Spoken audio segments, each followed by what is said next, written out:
TikTok, time to rock. Funny videos said, show has been canceled. Wrong, funny videos. It is not funny. All right. Well, I'm here with Robert Spencer, the mighty Robert Spencer. Actually, darn, I think I forgot to put the links. All right. I'll get your links in here in a minute for people who want to follow you on your website or go to your channel. Lots been going on, Robert. Lots been going on, David. What do you think? Has this been a good couple weeks for Islam or a bad couple weeks? This has been the most extraordinary couple weeks that I can remember in over 20 years of doing this. This has been absolutely extraordinary. With Islamic apologists admitting that the Quran text is not perfect and without variant, with the Muhammad cartoon controversy flaring up again, and people desecrating the Quran all over the place, realizing what exactly is at stake here. It's absolutely extraordinary, and I've been enjoying every minute of it, I got to tell you. And this has been by the way, I just put up a comment on the screen. Rick in Texas says, Robert and David, two of my favorite men. Remember Garland? I was there. So Rick says that he was there at the attempted massacre. I myself was there. Yep. So it was very interesting.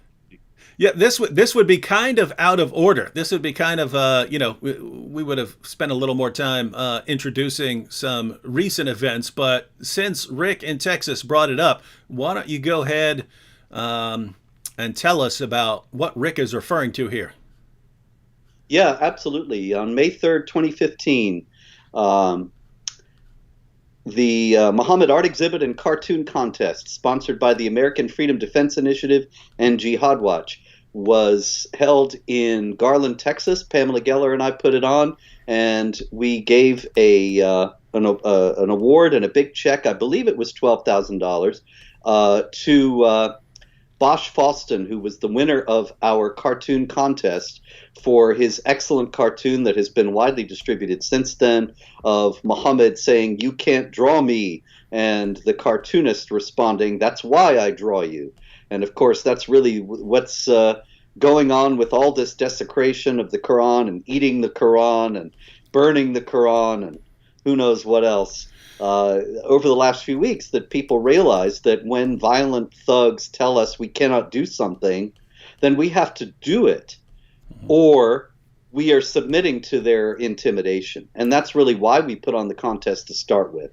It was an art exhibit as well. We had prints of art of Muhammad, depicting Muhammad, some of it going back to Shiite Persia in the 16th century, and others that were made by Muslims themselves, as well as depictions of Muhammad from a time in the West when you wouldn't get killed for depicting him, depictions of Muhammad selling soap flakes and such from the 1920s. We had all sorts of interesting stuff there. But, of course, the whole thing was overwhelmed by the jihad attack on the event, which happened actually right after the event was closed. Our keynote speaker, Geert Wilders, had already left. He had to do something else that made him leave early, which is a good thing, because we were stuck in that building for hours and hours afterward while the police made sure that the area was secure and so on. I remember watching the fallout on everyone's. I don't remember if I was watching on Facebook or Twitter, but everyone there was still posting regular updates, and basically you guys are trapped inside, and now of course we know everything that was happening outside, but back then it was just, hey, they locked us down and there's apparently something bad going on. Yeah, we didn't really know anything. One of our security men, one of our security men came in and he said, "There's been a shooting outside. We have to get you out of here." And the event had already ended. It had just ended. As a matter of fact, Pamela had started to do an interview with Breitbart, and I was standing next to her because I was going to be next to be interviewed. And we were instead hustled out of the room, taken to a safe room which had no windows, and we were not allowed to go out of it. And so we only knew what people came in and told us. But for the most part, we were in the dark, and I was sending out tweets and so on that night, saying what has happened as I learned it. But the thing is that these guys proved our point. Really, we had done the contest because in that arena in Garland, Texas, previously, right after the Charlie Hebdo massacre, which was in January 2015, remember, and our event was in May 2015.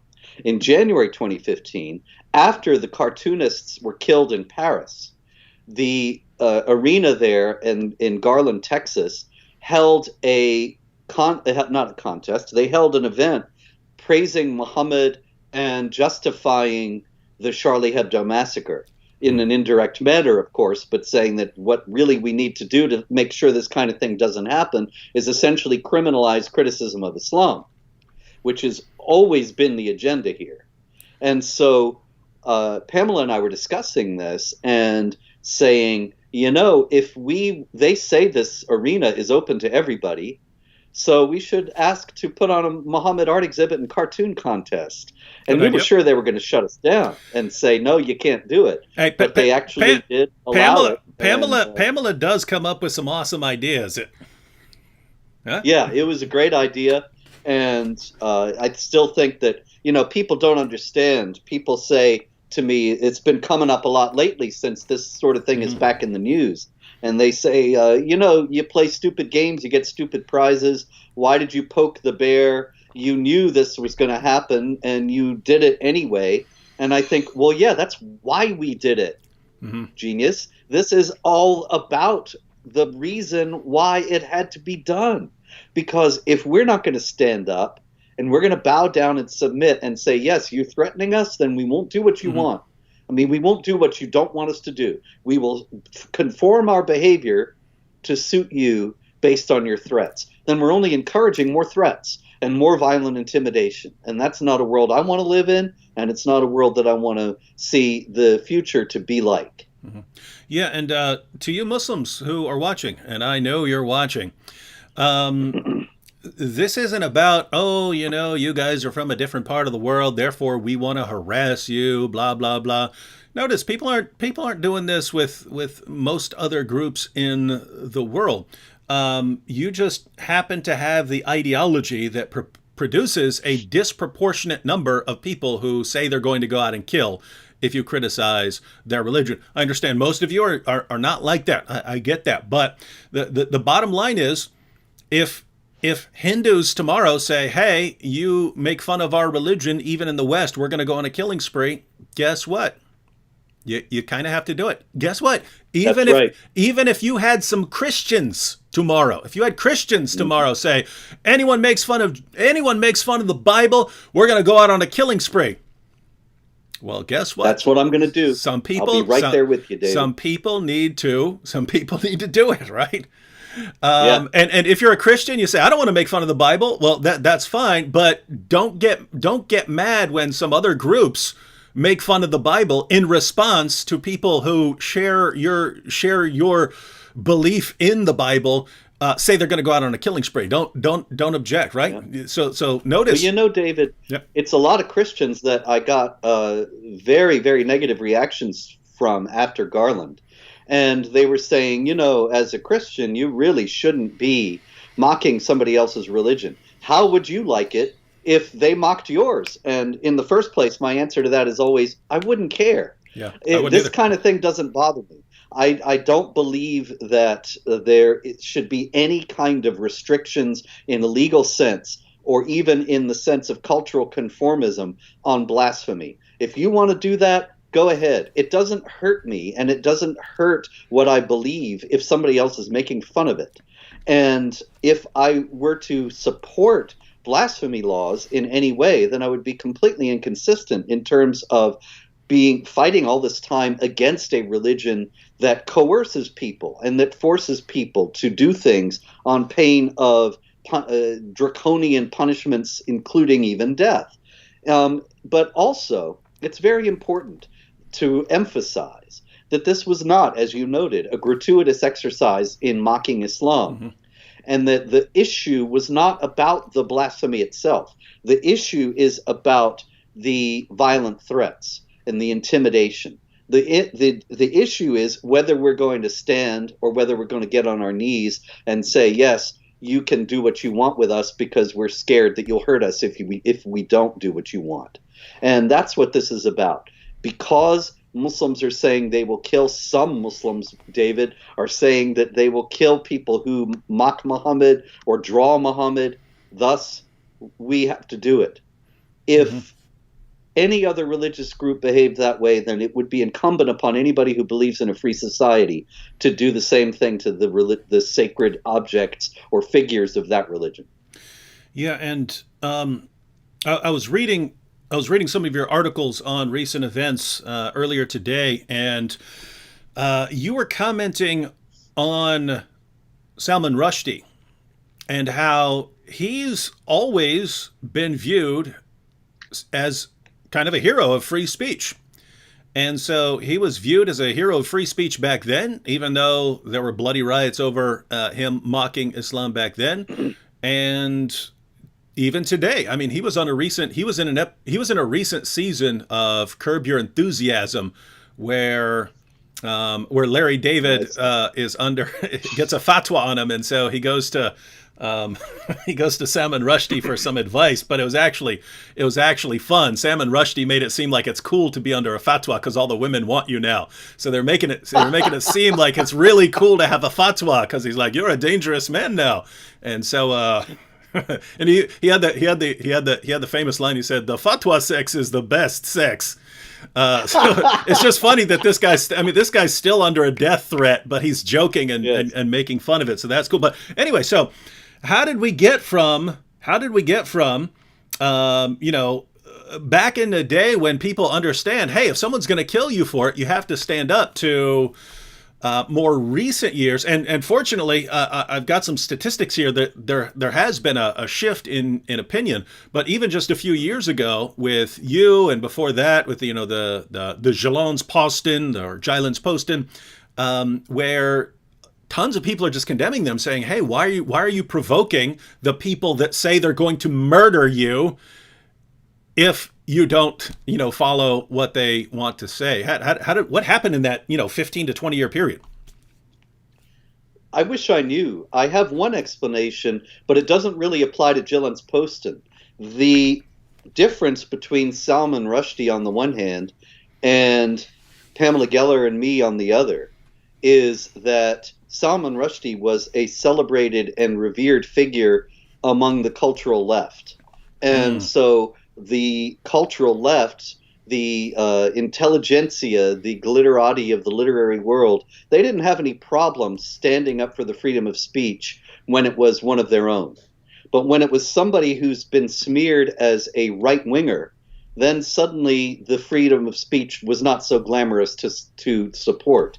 And other than that, though, I don't really know, because Jyllands-Posten is not some right-wing newspaper. It's just a newspaper in Denmark, and most newspapers everywhere lean to the left.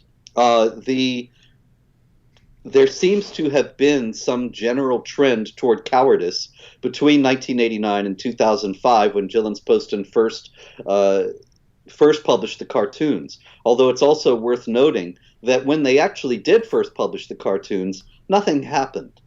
It only started in early 2007. Around Christmas time 2006, the Organization of Islamic Cooperation held a meeting in Saudi Arabia where they decided to make the cartoons a big issue.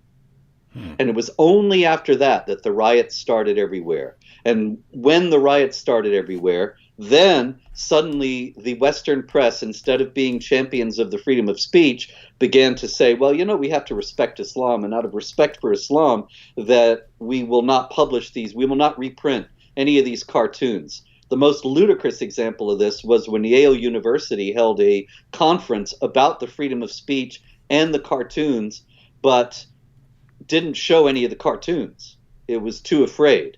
And this cowardice and fear in the face of this threat is exactly what the people who issued the threats wanted to bring about. And they've won the day to a tremendous degree. Yeah, and guys, did you catch that? There's a conference on the cartoons, and wouldn't show the cartoons because and David, they published a book on the cartoons. Without the cartoons, a whole book about the controversy without the cartoons in it. Yeah, and here's something here's a positive note to all that, because notice if people are nice and comfortable and all of a sudden there's some terrorist attacks, they might want to back down a bit. But if you keep pushing really hard and you keep throwing violence at them, they might get to a point where they shift in the other direction. So you had a lot of jihadis realize, wait a minute, the more we attack them, the more they back down, the more they don't want to speak out. So if you look at with the South Park cartoons, right? They were going to have Muhammad in an episode of South Park, and they got threatened, and so they massively censored the episode. Well, as you pointed out, that sends a message. That sends a message. Hey, if you want to get your way, just threaten us with violence. We'll back down and we'll do whatever you want. Well, that just encourages more violence. But apparently the attacks, it wasn't just one attack, they had multiple attacks in Paris, but apparently it's now shifted people in the other direction. So according to the polling firm IFOP, this is from the New York Times, by the way, according to the IFOP polling firm, French the such and such foundation, French think tank, 59% of respondents said that the magazine, so Charlie Hebdo, was right to publish the caricatures in the name of free speech, up from 38% in 2006. So, in other words, here we are in 2020. In 2006, 38% of people said that it's right to publish cartoons of Muhammad in the name of free speech. So, a little over a third of people in France would say that if someone's threatening, to kill you over cartoons, then you should go ahead and publish the cartoons. Now, 59% of French people say, yes, it is the right thing to do to publish these cartoons. So it's gone up over 20% since 2006. And so apparently the attacks had the opposite effect that Muslims wanted. Even Charlie Hebdo has changed. Yeah, they did. Charlie Hebdo, it was very unfortunate.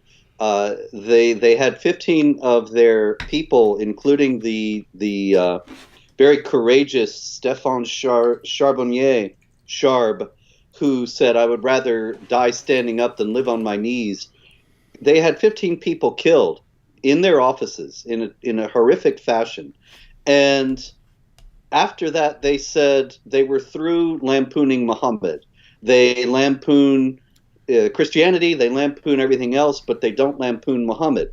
They actually announced this. And after the Garland attack, they actually condemned us for drawing Muhammad. And I thought, this is just absolutely the height of cowardly hypocrisy. Yeah. But now they have come around again to thinking that this is something that has to be done, because the trial just opened. This is why this is all back in the news. The trial just opened of some of the accomplices who helped the murderers in January 2015. And so to commemorate this massacre and to stand once again for the freedom of speech, they republished the cartoons again after saying they wouldn't never do it again a few years ago. So yeah, there is definitely a movement in the right direction. Yeah, and let me get this is the cartoon section. I believe this was yesterday's paper. They're going to be reprinting. I believe they're going to be reprinting lots of their older cartoons.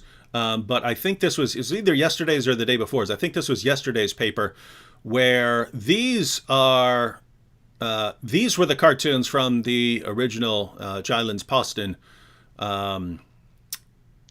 paper. So this was the original, and back then Charlie Hebdo reprinted them once Jyllands-Posten was getting death threats and so on. So in the name of freedom of speech, Charlie Hebdo reprinted them back then, and so they put these back up. And so you have, I think back then, didn't they ask various cartoonists to draw Muhammad, and then they just put together, yeah, somebody was writing a book and they wanted illustrations, and nobody would illustrate it because it was Muhammad. And so Jyllands-Posten, actually to test the commitment of the freedom of speech in the West, asked for some of the primary cartoonists of that era to draw Muhammad. And a lot of the drawings, most of the drawings, as a matter of fact, are completely uninteresting and completely innocuous. But among the drawings was the notorious one. I actually have it right up there in my office, but I won't turn the screen around. But it's Kurt Vestergaard's famous Muhammad with the bomb in his turban. And mine is signed by Vestergaard and Geert Wilders. Anyway, the bomb in the turban, that was too much. Yeah. And someone has to die. Right. It suggested Islam was violent, so somebody had to die. And of course, there have been at least one attempt on Vestergaard's life when a jihadi broke down his door with an axe and went into his apartment, but he had a safe room in his apartment where there was a metal door apparently, and the guy couldn't get into that. So he was not killed. But this has been something that has dogged him and everybody else who has been involved in this ever since. And the worst part of it really is not the jihadis whose reaction we predicted and expected. The worst part of it is Westerners who ought to know better, counseling cowardice and submission and surrender in the guise of being wise and being prudent and being careful or being respectful to Muslims. Yeah, and so there have been a number of issues with the Muhammad cartoons over the years. So we had those, and then there was, I believe it was after South Park got threatened into heavily editing their episode of South Park that was supposed to feature Muhammad, that Molly Norris, a cartoonist, said she was going to have an everyone draw Muhammad Day. I don't know if she's out of hiding by now, but at least for years she was in hiding due to death threats. But then and then of course you had the Charlie Hebdo massacre, and after that it became very common for people to post cartoons of Muhammad. I noticed after the Charlie Hebdo massacre, that's when I did see a lot of reporters posting pictures of the cartoons that had been used. And that's when you really started seeing the everybody draw Muhammad Day each year, and then thousands of people were putting out cartoons. And now it's just kind of normal to put out cartoons of Muhammad. I mean, I have cartoons of Muhammad probably 3 or 4 times a month as thumbnails in my videos, and there's no backlash, there's no outrage. I'll get occasional complaints. Hey, why you got a cartoon of Muhammad in there? But it's just not the huge deal it was 10 or 12 years ago. And there's one reason for that. A bunch of people did it. And as long as this particular magazine is posting cartoons of Muhammad and they're the only ones doing it, or that person says we're going to draw Muhammad and that person is the only one doing it, as long as that's the case, well, you can threaten and kill. But when thousands of people all around the world all of a sudden do it, all of a sudden it's crickets chirping from the jihadis. They know, okay, there's nothing we could do now. We can't do anything about this. Yeah. That was actually Molly Norris's point, that she called for an everybody draw Muhammad Day, because she said, well, they can't kill everyone. If everybody draws Muhammad, then the intimidation loses its power, because they can't go after the whole world. But as you noted, she not only went into hiding, but according to at least one report, the Seattle Weekly that had employed her said that she had actually, under FBI protection, changed her identity. And so she could be anywhere. But the threats were so imminent and so serious that she felt like she could not continue any longer as Molly Norris. And what's really the worst part of that is that nobody knows her. That should be a celebrated case, and she ought to be lionized and be a household name everywhere for being a champion of the freedom of speech. But, I hate to be negative, but you're right that the cartoons are much more common, but also the cowardice has become internalized and automatic to a tremendous degree nowadays. For example, when Charlie Hebdo published its new issue with the Muhammad cartoons on the cover again, I was working on Jihad Watch, and of course I wanted to feature that, but I wanted to feature the actual cover, a picture of the actual cover. And I had to go to the website. I searched via Google, I searched via other means, and nobody had it. And there were numerous stories, news stories, AP, Reuters, New York Times, Washington Post, about Charlie Hebdo running the cartoons again, but none of them actually carried an image of the cartoons or of the cover. And so only on the Charlie Hebdo website did I find the image. It's very clear that everybody knows this will cause trouble, and nobody has the courage to stand up and say, well, wait a minute, this creates more trouble than it solves if we kowtow to this, and only encourages more of it.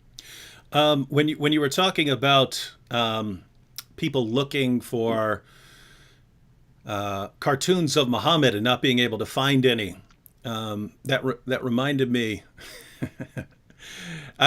Do you remember Saturday Night Live actually sticking up for you guys in a kind of weak way, not overtly, but it looked like they were making an important point? Do you remember that? No, this is news to me. Really? There was an episode of Curb Your Enthusiasm that I thought was about us, but maybe not. But I never knew about Saturday Night Live. Yeah, so no, Saturday Night Live, it was like a week or two. It was like a week or two after the attempt to kill you guys over the cartoon contest, and they had, I forget what the skit was called. It was called something like "Win, Lose, or Draw Muhammad" or something like that. But they didn't say it was going to be. They didn't say it was going to be anything about Muhammad. So it's just like it's just like this win, lose, or draw show where one person gets the clue and he has to draw it, and the other person has to guess it. And so he gets up, and his clue is the Prophet Muhammad, right? And he's just terrified, and he doesn't want to draw it, and he stands there, and his wife's going, "Come on, honey, this is for $10,000," and so on. And so it was classic. Well, it is so ridiculous, David. I mean, I myself don't have any artistic talent, so I could draw you right now a stick figure with a round face and 2 dots for eyes, and the L for a nose and a straight line for a mouth, and then I could put a beard on it and something up above for a turban and say that's Muhammad, and then suddenly it's a death penalty offense. Mm-hmm. But if I did exactly the same thing and said this is my friend Ahmed, then it's okay. Mm-hmm. And the whole thing is so ridiculous, but people don't think this through. And unfortunately, rational thought is also at a premium today. Just as cowardice is pandemic, so is ill thought out, emotionalized reaction that does not take into account the full implications of what we're dealing with here. And Molly Norris, one of the things she did, she was drawing basic things like coffee cups. And I remember she drew a coffee cup, and the coffee cup said, "I am Muhammad." And so she's making a point there about, hey, it's just a picture of a coffee cup, but if suddenly you say, this is Muhammad, now you have to die over it. And so, yeah, wild stuff. Quick shout out to Ali here. Ali says, David Wood, I discovered your channel 3 years ago. I left the religion of peace. Thanks to you. Love, brother, from Morocco. All right. Good to hear from you, Ali. That's great. Yep. And here's a good question. Robert. Benjamin Mandolf said, is it possible to be a sincere leftist while acknowledging the societal threat of Islamic fundamentalism? I would say my view would be, if you were actually a sincere leftist who believes the things you claim to believe, of course you should be opposed to Islamic fundamentalism. Yes. What's your view on this, Robert? Yeah, I think you're absolutely right. David, I've been doing this since 1492. And when I started out, I was young and naive. And I used to repeat at Jihad Watch quite frequently, this is not a left or right issue. This is an issue of defending our civilization. And, I actually thought that leftists were going to go for this. And maybe a handful did. But you're right. If you really believe in women's rights, then you can't believe in that Sharia is a wonderful thing. If you really believe in gay rights, same thing. If you really believe in the freedom of speech, which of course is increasingly problematic for the left, then you can't subscribe to Sharia. And so, yeah, on the face of it, if they really believe what they say, then they ought to be with us. Mm-hmm. And there are, as I say, as we both know, there are some leftists who are. But on the other hand, I think it's been revealing over the years that this has been, well, just the fact that, I'm just an American. Uh, I don't think that there's anything in particular that is unusual or out of the ordinary about what I do. I'm working in the defense of the freedom of speech, the freedom of conscience, the idea of the equality of rights of all people before the law. I believe that a society based on those ideas is superior to a Sharia society. That's basically it. And I've been characterized as far right all the time. Well, what is far right? If that's far right, then what? The Constitution is far right, and America itself is far right, and maybe they would say that. But the point is that this has been characterized as a left-right issue, although I tried to keep it from being so in the early days. And if leftists are indeed more interested in actually committed to their principles, then they'll be with it. But I think what's been most revealing about it is that the left in general is not committed to its principles. Mm-hmm. And consequently, most leftists are not against jihad violence and Sharia oppression, because apparently they are more interested in having a common enemy in the West, in Judeo-Christian civilization and culture, in the United States in particular, than they are in actually standing up for their stated principles. Mm-hmm. Yeah. And so, I mean, it's insane, because you'd think that of all issues that everyone could just be united on, hey, let's not be violently subjugated. I mean, of all the things that you'd think, all right, here's one thing that everyone can agree on. We do not want to be controlled by that. We do not want to be forced to adhere to the commands of an illiterate 7th century caravan robber. You'd think, but no, you're right. Common enemy. It is interesting. Before I continue here, quick shout out here. Christ is the truth, said David. I found Christianity thanks to you. I was lost and I was sad and worried about my life. I cannot get baptized currently because of Muslim parents, but I accepted God and I thank you. You changed my life. Well, God bless you, Christ the truth. I hope to hear from you some more. You can get my email address if you go to my About page on my YouTube channel. And on this issue of far right, because I've had that experience. Now, here's what's interesting. When I lay out my actual views, if I'm talking about something else, and I'm just, on a completely different topic, I'll be sharing some of my political views, and people will start calling me far left extremists. They'll start saying, David, you're a social justice warrior because what you're saying about prison reform or something like that. And so it's just weird to think, what does far right mean? One, I don't want to be subjugated by Muhammad. The only thing you could actually say that I'm like firmly right on would be abortion. Other than that, I'm kind of, I don't care a whole lot. Stay out of my face. Other than that, right, left, show me that it works. Show me that whatever you're proposing is going to work. I resist the extremes, like, anything having to do with socialism or something like that. Get that nonsense out of my face. Other than that, I'm a pretty laid back kind of guy. Minus the sex scandals and stuff.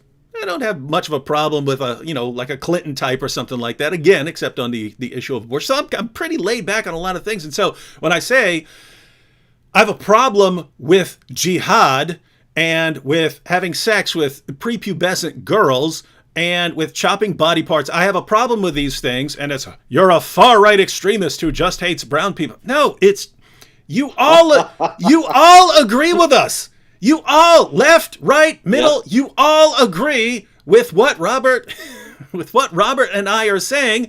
There's only two kinds of people here. The people who are honest enough to admit it and the people who are too cowardly to admit it, right? We all agree. We're all on the same page. Yep, that's right. Nobody really is in favor of any of this. The stonings, the amputations, the whole panoply of Sharia punishments. Nobody is really in favor of any of that unless you're a true believer. But we say so, and other people say, oh, you're Islamophobic for saying that. And yet, if you were to ask them, they themselves hold to the same views. Far right really just means the political and media elites want you to dislike this person, so they're going to call him far right. And that's it. There's no substance to it. Otherwise, I mean, maybe there is for real neo-Nazis or something. There are probably 5 or 6 of those people around. But this term has been wildly misused. And it's extraordinary. You know, there was something else in regard to that, actually, David, that I've been getting a lot lately of people saying Spencer is somebody who actually openly admits to being an Islamophobe. Because I wrote a book a few years ago called Confessions of an Islamophobe. And now I think it's at the top of my Wikipedia bio that he openly acknowledges he's an Islamophobe. And this is the silliest thing I've ever heard, because of course what they're trying to do is say, oh, you want to have innocent Muslims victimized or something like that, which of course I've repeatedly denounced and opposed. But what I was saying when I actually took the term was, I'm against Sharia punishments. I'm for equality of rights of women. I'm against restrictions on the freedom of speech for blasphemy. I'm against killing people for saying or drawing something you don't like. And people say, because of that, I'm an Islamophobe. Well, if that's what being an Islamophobe is, then you ought to be an Islamophobe too. Every reasonable person ought to be an Islamophobe. And of course, the rest of that is they really are. They just don't want to come out and say it, or when they say they're against these things, then they insist that they have nothing to do with Islam, which of course is total fantasy. Yep. And this would actually, the discussion of far right, because there are far right groups. And so that was, I wasn't following the story in Sweden closely, just because I was focused on a lot of other things. So as far as I remember, the only reading I did on it was from your site, from Jihad Watch. And so there, sorry, I have to bring this up. The Soul's Journey says, Fareed Responds is David Wood's biggest enemy. I don't know if you're joking or if you're a Fareed Responds fan, but I've watched one Fareed Responds video ever, and the last thing Fareed Responds tried to do is get me banned from Patreon, and him and Muhammad Hijab ended up getting me like 200 and some change, over 200 new patrons. So they're getting me piles of money. So man, if my biggest enemy is sending me piles of money and new supporters, wow, give me some more enemies like that, because I like those kind of enemies. the ones who are gonna fund all my future work and the work of many other apologists to come. Awesome. Hey Fareed, if you're watching, and I know you're watching, hey man, send the word out to your fans again. Say we got to crack down more on this dude's Patreon, man. It's working like magic for me. All right. So the thing in Sweden, I had no idea what it was about, except for I knew that someone was burning a Quran, or so there was some demonstration for burning the Quran, and then I saw pictures popping up of streets burning and stuff like that. So I was reading one of your articles on that, and so someone was supposed to come and visit from another country or something like that. Why don't you tell us who that is about? Is that like because I saw far right. Is that an actual far right group, or is that someone who gets labeled a far right group to smear them, or who is that? I don't know a whole lot about this group. I'll tell you, David, it's the Hardline Party in Denmark, and they are characterized as anti-immigration. But everything I've been able to see from them says they're not anti-immigration; they're anti-immigration without assimilation. And so they want Muslims and anybody else who's come into the country who does not plan to obey Danish law or does not respect Danish law to be repatriated. as far as I understand it. I hope I'm just characterizing that accurately. Maybe somebody who's in the party can set us straight here. But their leader, Rasmus Paludan, he was supposed to go to Sweden in order to participate in this event, and he has burned Qurans before. And the Swedish authorities actually banned him from the country. He had already arrived in Malmo, and they arrested him there and sent him out. Now, what's noteworthy about that, of course, is that he was going to do this burning of the Quran. And a police spokesman in Malmo said, "We suspect that he was going to break the law in Sweden." Well, is burning a book against the law in Sweden? Is burning a Quran against the law in Sweden now? Ordinarily, this has been understood as being a factor of the freedom of expression. Certainly, I mean, I'm against burning books myself. The Nazis burned books. It's just not something I want to emulate. But I know, and as far as the Quran goes, I'd rather everybody read the Quran and understand what's in it. And then the world would be a very different place. But it's not illegal. If I were to, in the United States right now, take a copy of one of my books and burn it, nobody's going to arrest me. Mm-hmm. Or even the Quran, as far as I know. If I were to do a Quran burning video tomorrow, nobody would arrest me. But Rasmus Paludan was arrested in Sweden and sent out. And what's noteworthy is that the spokesman for the cops said, "We suspect he was going to break the law in Sweden. There was also a risk that his behavior would pose a threat to society." Now, those are the key words. There was also the risk that his behavior would pose a threat to society. Now, does it really threaten Swedish society or Danish society if some guy burns a Quran? How does it harm Swedish society that a Quran is burning somewhere? There are millions of Qurans, probably billions of Qurans all over the world. How is society hurt by that? And obviously the answer is because Muslims will riot. So the problem is not Rasmus Paludan. The problem is Muslims rioting. But the Malmo police know that it's a lot easier to pick on Rasmus and send him out of the country than it is to deal with the Muslims who are rioting. And it's the same thing when I was banned from Britain, and other people have been banned from Britain as well. They said that my coming to Britain would not be conducive to the common good.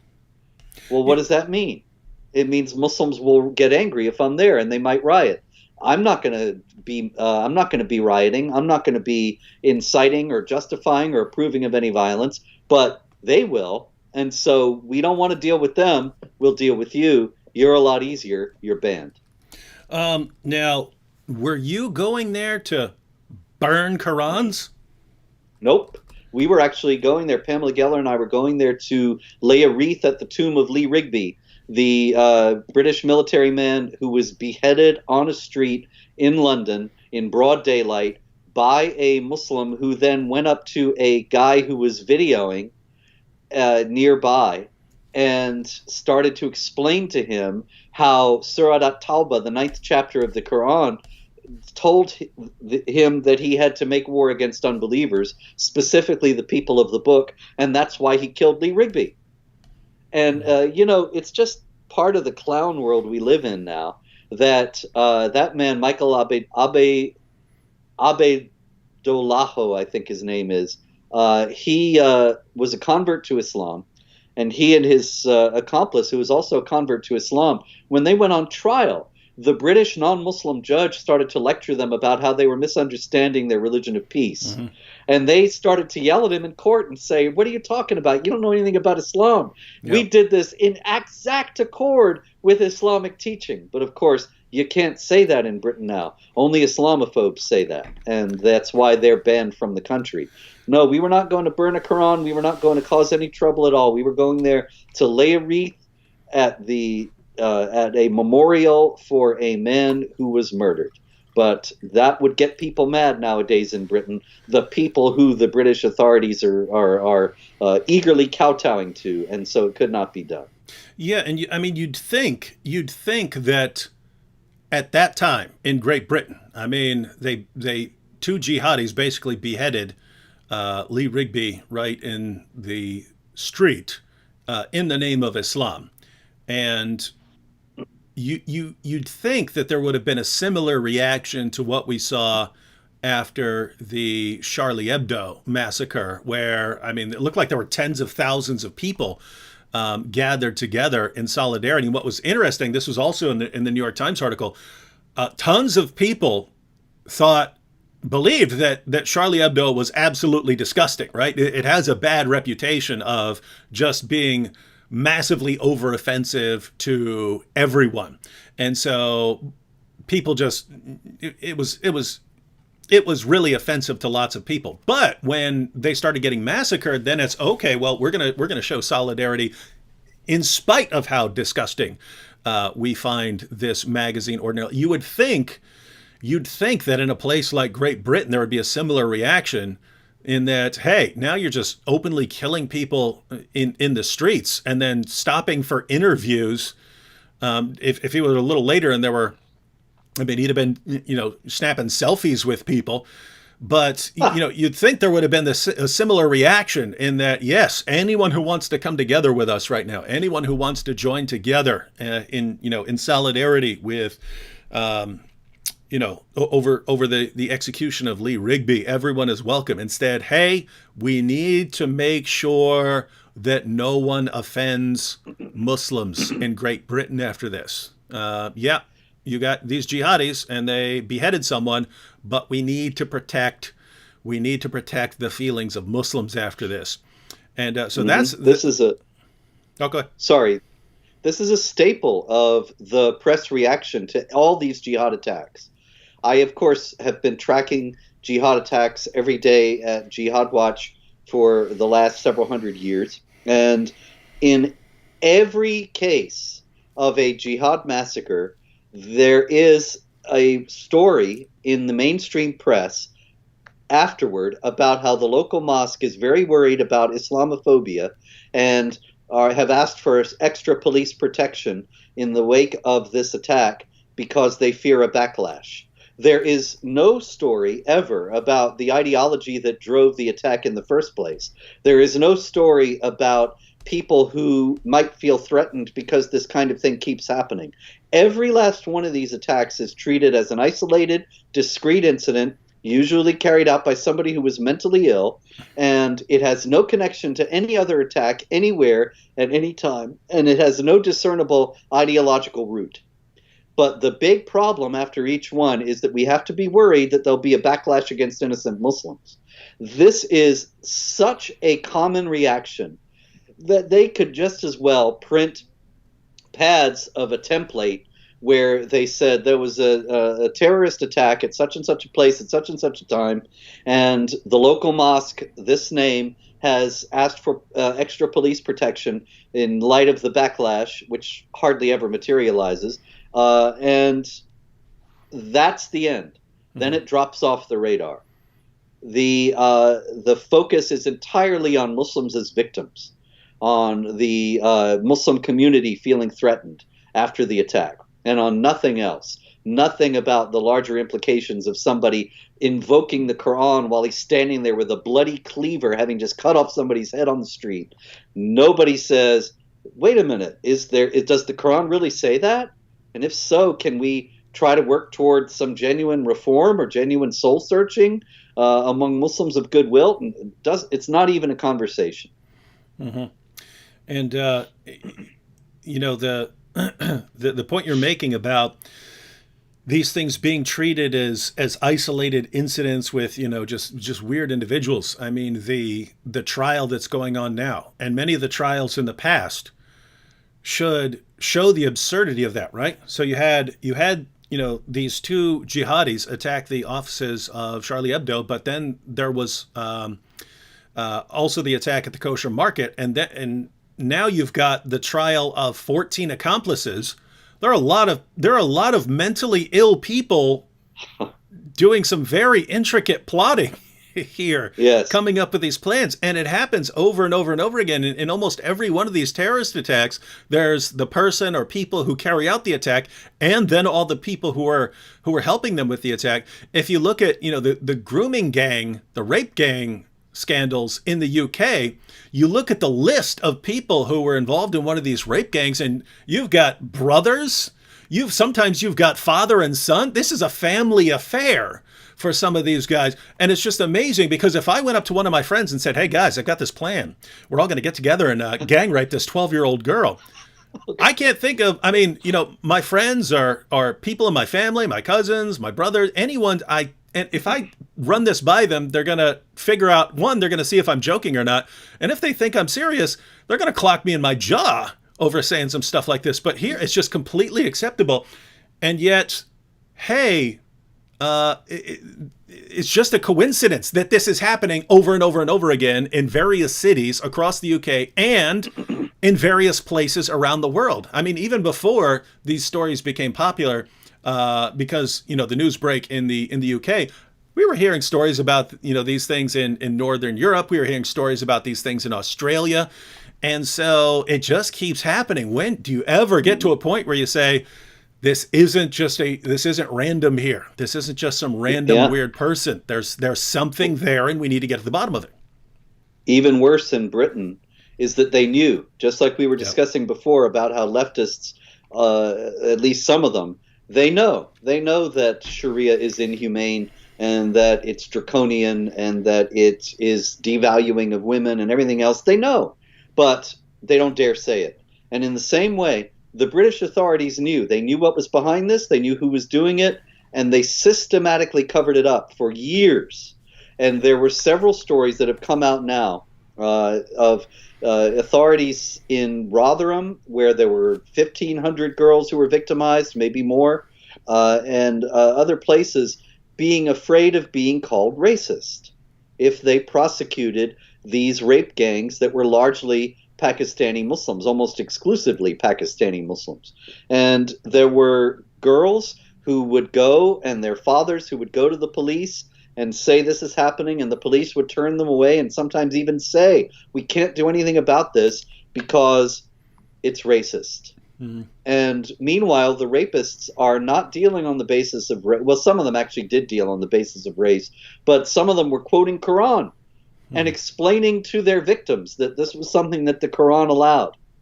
It's very much like in the ISIS territories a few years back.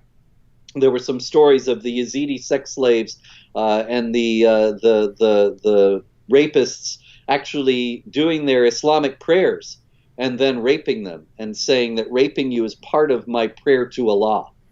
Because after all, if this is something that is sanctioned in the Quran, then Allah must be pleased with you if you do it. Mm-hmm. So it's an act of worship. Yep. But remember, ladies and gentlemen, if you oppose any of this in any way, you're an Islamophobe. You're a bigot. And you're far right. Yeah. You know, I was talking about this with Harris Sultan yesterday, and I think I was talking about that with the apostate prophet before, that, you know, 10 or 12 years ago, we're talking about, you know, sex slaves and, you know, beating women and all these different things that we read about in the Muslim sources. We talk about these things, and people would call us Islamophobes, but they would say, no, Islam doesn't teach that you can have sex with a 9-year-old girl. No, Islam doesn't teach that you kill apostates. No, Islam doesn't teach that. You guys are Islamophobes. That's why you're completely misinterpreting Islam. Whereas now we've been pointing in recent months. I mean, Ali Dawah is openly says you can have sex with a 9-year-old girl. He said in a recent video, yes, of course, apostate prophet, when we take over, yes, we're going to kill you. You're going to be killed by the government in an Islamic state. But they'll still call us Islamophobes. So now they're basically saying, yes, you're correct. We're going to kill you critics. We're going to kill you apostates. We can have sex with 9-year-old girls. We're going to do all of these things that you guys have been saying for years. Islam teaches, yes, all these things are true. You're completely correct. But if you oppose any of this, you're an Islamophobe. So the term has just massively changed meaning over the past few years. Also, it's just amazing to me how all these things now, as you've noted, are being admitted that they denied for years. And it reminds me of another one is Shabir Ali. And Shabir, for a few years ago, he and I were supposed to debate in Toronto. And then suddenly, without any warning or explanation, the whole thing was called off. And then Shabir was going around saying that I had called it off. And I said, no, I certainly did not call it off. And I would be very happy to debate you. And let's set it up. Never heard from him. Nadir Ahmed, actually, who I think we've both debated. Nadir, the famous worst debater in the history of the world. He emailed me a few months ago, and he said, why don't you debate Shabir Ali? And I said, he's ducking me, but if you can get him to agree, I'll debate him. And he said, I'll get back to you. And of course, that's the last I ever heard from him. But the point is that I think that last week it became clear why Shabir doesn't want to debate. And that is, it came out that a program that he was on a few years ago, actually, but it's just come to light now, or come to wider attention outside his followers, that he said, yes, of course, a Muslim man can take infidel sex slaves. And yes, of course, a man can force his wife to have sex at any time, and she has no right to refuse, and so on and so on. All these things that I'm sure that if the debate had gone off with Shabir in 2008 and those things had come up, he would have denied it. And certainly Muslims have denied that these things are part of Islam for years. And here's one of their leading apologists openly admitting it now. And it's on par with Ali Dawa saying, yeah, we're going to kill the apostates. And, I used to hear all these people. I used to get it routinely, as a matter of fact, and I'm sure you did too. Muslims writing me and saying, no, you racist, Islamophobic, anti-Muslim bigot. Aisha was 18 when Muhammad married her, not 6, not 9 when he consummated the marriage. She was 21 or whatever. Of course, and it's based on some weak hadith from some collection that's completely uncanonical, completely ignoring the fact that Bukhari, the most reliable hadith collection, in multiple places affirms that she was 6 at the marriage and 9 at the consummation. But now we see it. I've got a whole collection at Jihad Watch that I publish periodically of Islamic authorities around the world saying there's no minimum age for marriage. None. You can marry a little baby. No problem. And it's really extraordinary. The Aisha was 18 crowd has suddenly somehow vanished. Just like the secular Turkey is the wave of the future in the Islamic world crowd. I used to hear from them all the time. And I haven't heard from any of them in years. Somehow they've lost their enthusiasm for secular Turkey. I don't know why. Yeah, I remember back when Obama went to do his Cairo speech. And it was just very, very, very common for, I don't know if I can say most, but certainly a lot of people to think that the only reason you have all these jihadis and terrorist attacks is just people in the Muslim world feel like they've been disrespected. They haven't been shown, they've been bullied and they haven't been shown proper respect. And if someone just goes over there, showers them with praise, showers their religion with praise, says, hey, we love and respect you, then, their hearts will melt and everything is going to be wonderful. And so when Obama went over there, you saw the whole attitude was, guys, you don't know how to deal with Islam. You don't know how to deal with the Middle East. You've been doing it all wrong. You had leaders who are a bunch of jerks, and that is not the way to get through to these people. You have to show some respect. You have to bow to them a bunch, and then they're going to love you. Watch what happens. So he comes over, they cheer him, everyone loves him, and then you get the entire breakdown of the Middle East. You get ISIS, you get the collapse of multiple nations, massive, jihadist groups taking over. And what's now, all of that is horrible.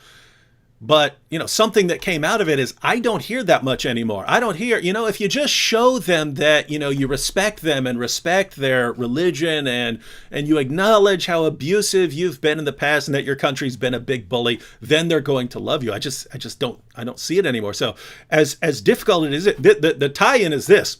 We keep saying one thing over and over and over and over and over again, year after year after year after year after year, because all we're saying is what's in the Muslim sources. So we're saying this is what Islam is. This is what Islam teaches. You'll have Muslims that don't believe that. You'll have Muslims that do believe that. But at the end of the day, this is what Islam teaches. And so this is going to keep creeping up. It's going to keep rearing its head over and over and over again. So we say that, and then it's almost like, 2005, you're a liar. 2006, you're a liar. 2007, you're a liar. 2008, you're a liar. 2012, okay, you're right. But you're still lying about this. 2012, you're a liar. 2013, you're a liar. 2014, you're a liar. 2015, okay, you were right. But you're still lying about this. In 2015, you're a liar. 2016, 2020, okay, now Ali Dawah's now they're all admitting pretty much everything you guys have ever said was completely correct. But, it's still mean. You're still mean. Don't draw cartoons, because it's offensive. This is some amazing stuff. Daniel Lavalli here. What in the world is this? Daniel Lavalli said, David, why you dislike socialism? why don't I dislike socialism? One, it's evil. Two, it's massively delusional. Three, it's stupid. Four, it will never work anywhere. Yeah. And 5, there's a pile of dead bodies from wherever it's been tried. Yeah. And 6, if someone in some really, really messed up country where things are just really bad and they wanted to try it, okay, you try it and see if anything gets better. My real objection to it is in places, like the United States, where you have the most powerful, most prosperous nation the world has ever seen. And here's what you can say. It doesn't mean everything's perfect. Doesn't mean there aren't things you need to work on. But whatever it means you got a lot of big things right. You could still be wrong on some issues, but it means you got a lot of the big things right if you ended up as the most powerful and most prosperous nation in the world. So when someone comes in and starts saying, we need to radically change everything, all the foundations of our society, well, what's your theory here, ladies and gentlemen? Whatever we've been doing has made us the most powerful, most prosperous nation the world has ever seen. If you change everything, what are the odds that you're going to get better? Especially if all the policies you want to change it to are the same policies we see in nations that self-destruct. What are the? That's why I say it's so completely ridiculous and idiotic. So if you say you want to change some things, that's fine. When you say we need to fundamentally change everything and level it to the ground, I have to regard you as a complete lunatic. Any thoughts on that, right? Yeah, it seems like a strong delusion has overcome them. Large segments of the American population. You're absolutely right. Nothing is more abundantly proven to be a failure than socialism. And there are so many socialist societies that were economic basket cases and human rights abusers of the first order, that the idea that we are actually flirting with this ideology again now in America in 2020, in the most successful and prosperous society in the world, it's absolutely appalling. But it is the result of a concerted effort to rewrite American history, to make us ashamed of our history, to put into the heads of the young people all these ideas like systemic racism and so on that are not based on reality, that are not true. Of course, there's been racism in American society, but the idea that it is systemic, inherent, constant in every stratum, it's ridiculous, and it denies the fact that America is actually the most unracist society that there's ever been, that has actually addressed its racist past and corrected for it. Whatever you think of Obama, it was a great thing that he became president, because he was a member of a minority that had previously been discriminated against. There are very few countries in the world that have chosen as their head of state a member of a previously discriminated against minority, and that's a major thing. But in the schools today, and for decades now, American students have been taught to hate America. And that's actually why I wrote my new book, Rating America's Presidents, an America First guide to who's best, who's overrated, and who is an absolute disaster. It's a little bit off topic, but I just thought I would mention that. It's an antidote to the left's war on history. Yeah, there was a time when people were proud to be American. Right? I mean, yeah.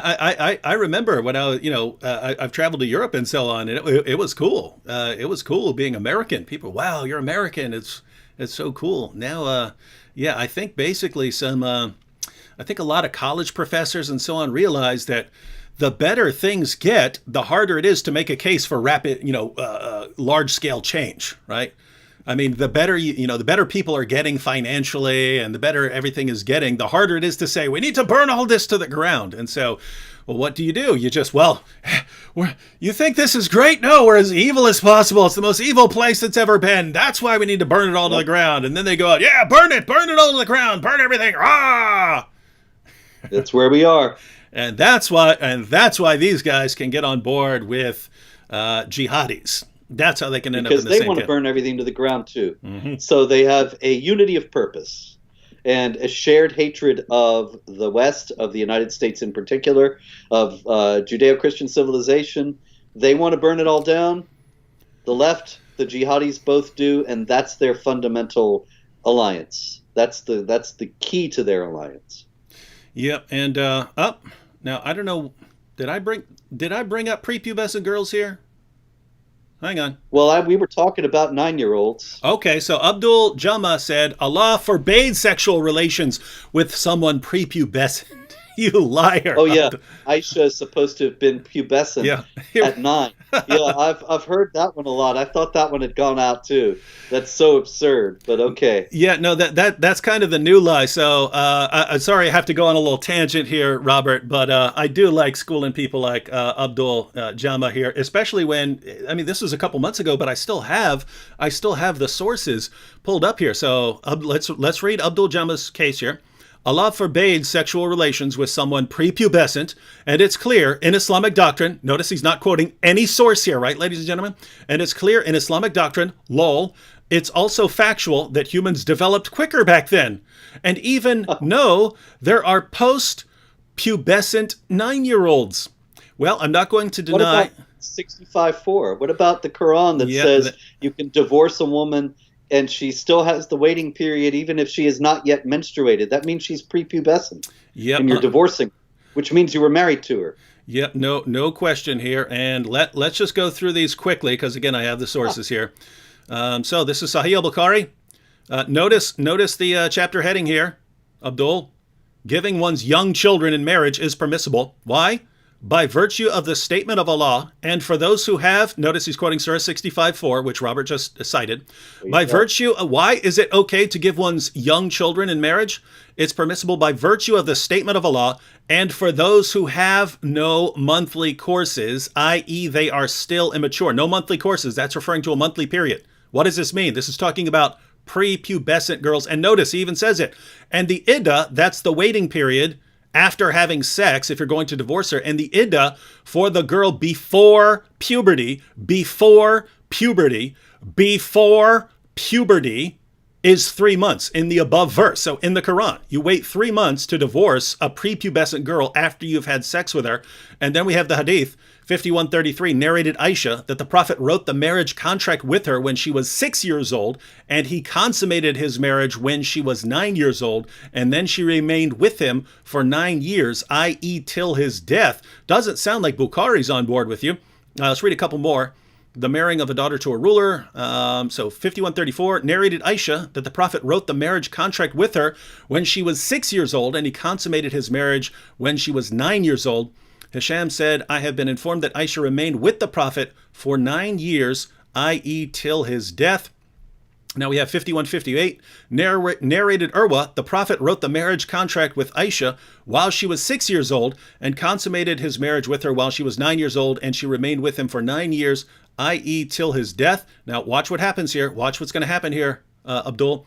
6130, Sahih al-Bukhari, narrated Aisha, I used to play with the dolls in the presence of the Prophet, and my girlfriends also used to play with me. Now, hopefully, Abdul, you're thinking to yourself, what? You're not supposed to play with dolls in the presence of Muhammad, right? Those images are forbidden. Well, let's keep reading. When Allah's messenger used to enter my dwelling place, they used to hide themselves, but the Prophet would call them to join and play with me. In parentheses, the playing with dolls and similar images is forbidden, but it was allowed for Aisha at that time as she was a little girl, not yet reached the age of puberty. She's allowed to continue playing with dolls because she hadn't reached the age of puberty. In other words, once you reach the age of puberty, then you're responsible to not play with dolls anymore. You couldn't have images. 3480, this is Sahih Muslim. It was narrated that Aisha said, the Prophet married me when I was 6 years old and consummated the marriage when I was 9 years old. 3481, it was narrated from Aisha. And here's the key. Notice, 3481, it was narrated from Aisha that the Prophet married her when she was 7 years old. So notice, that's the only disagreement in these sources, is whether she was 6 or 7 when the marriage contract was written. Apart from that, they all agree that she was 9 when Muhammad had sex with her. It was narrated from Aisha that the Prophet married her when she was 7 years old, and she was taken to him as a bride when she was 9 years old, and she took her dolls with her. He died when she was 18 years old. Now, Abdul, you may recall here, are girls allowed to play with dolls once they've reached the age of puberty? No. And yet, when she's taken to Muhammad's house for sex, she still has her dolls. She still has her dolls. What's that mean? It means she had not reached puberty. So Abdul, look, Abdul, let me break this down for you. As we pointed out, for years when we've been discussing this, no, Aisha was 18 when Muhammad had sex with her. She was 16, she was 15, something like that, but she certainly wasn't 9. Now almost all Muslim apologists acknowledge that she was 9.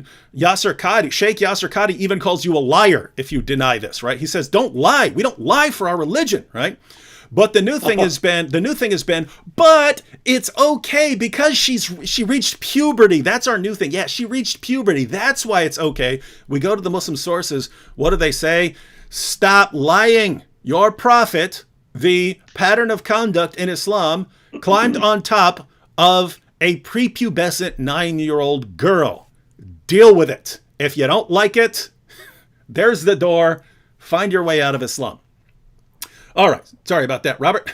Sometimes we have to, no problem. That was great. Sometimes we have to deal with these kinds of things. All right, let's shift back onto what we were talking about. So we had the thing in Norway, and I wasn't sure about the connection between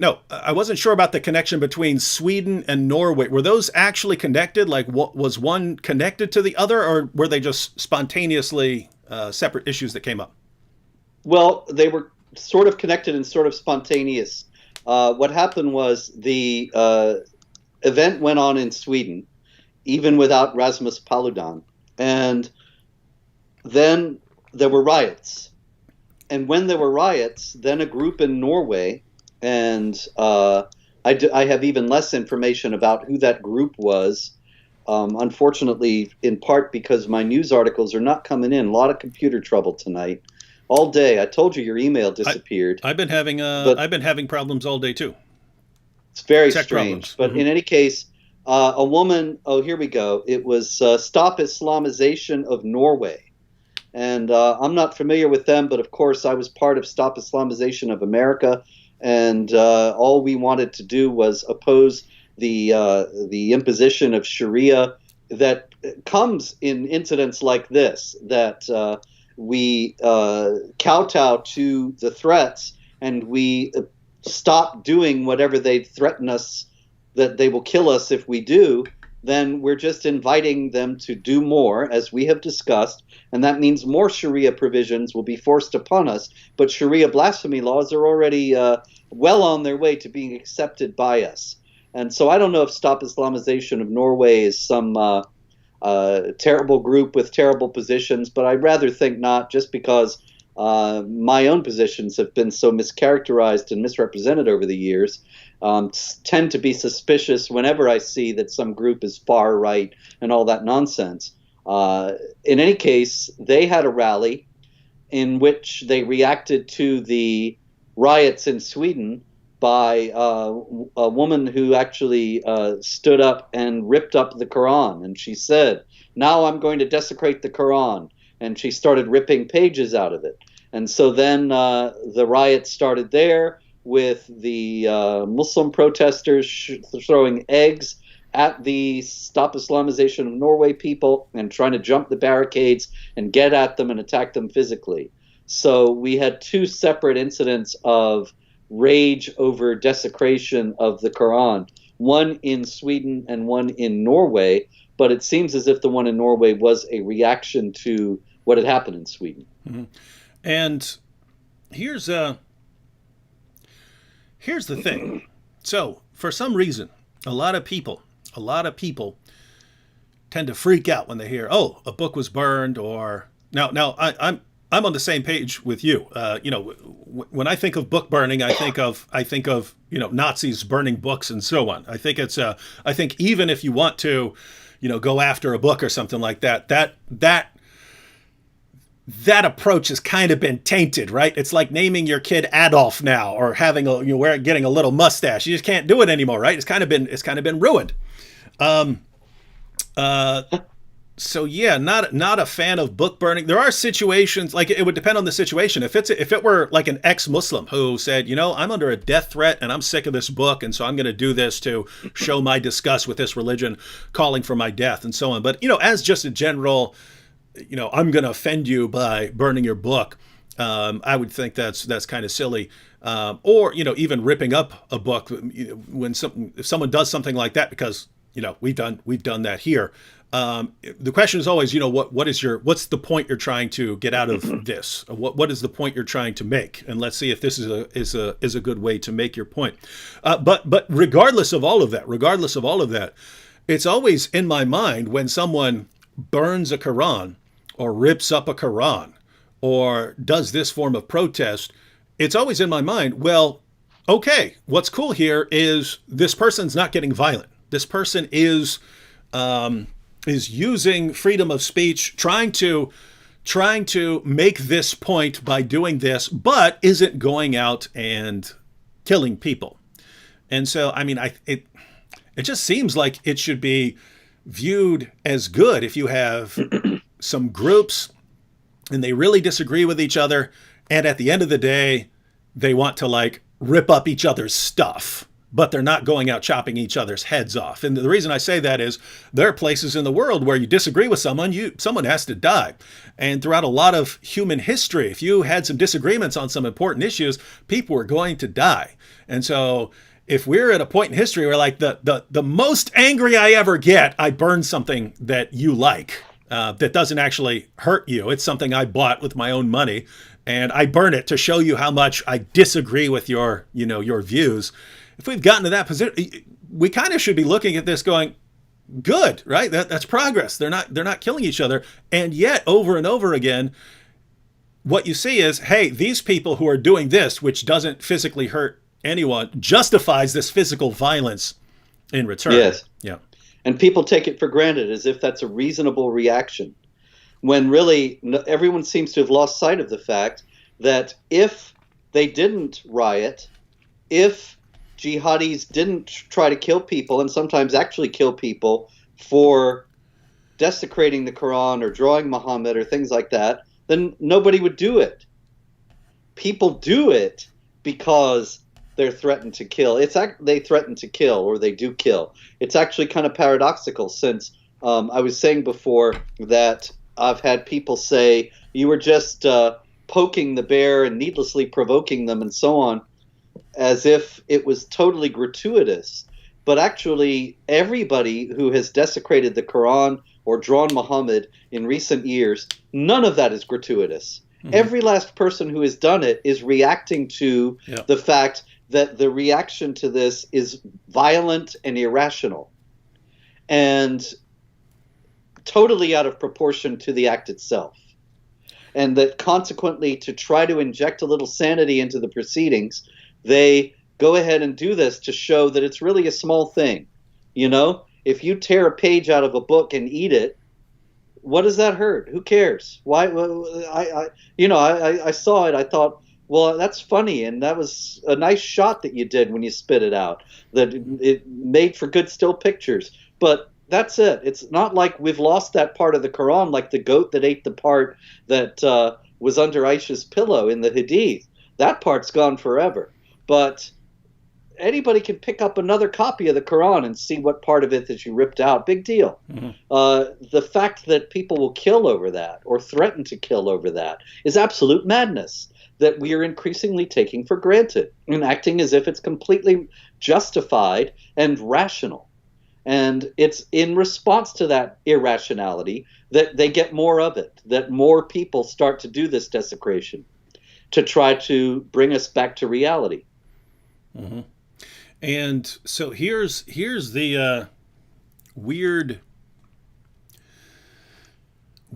coincidences of all these events coming together.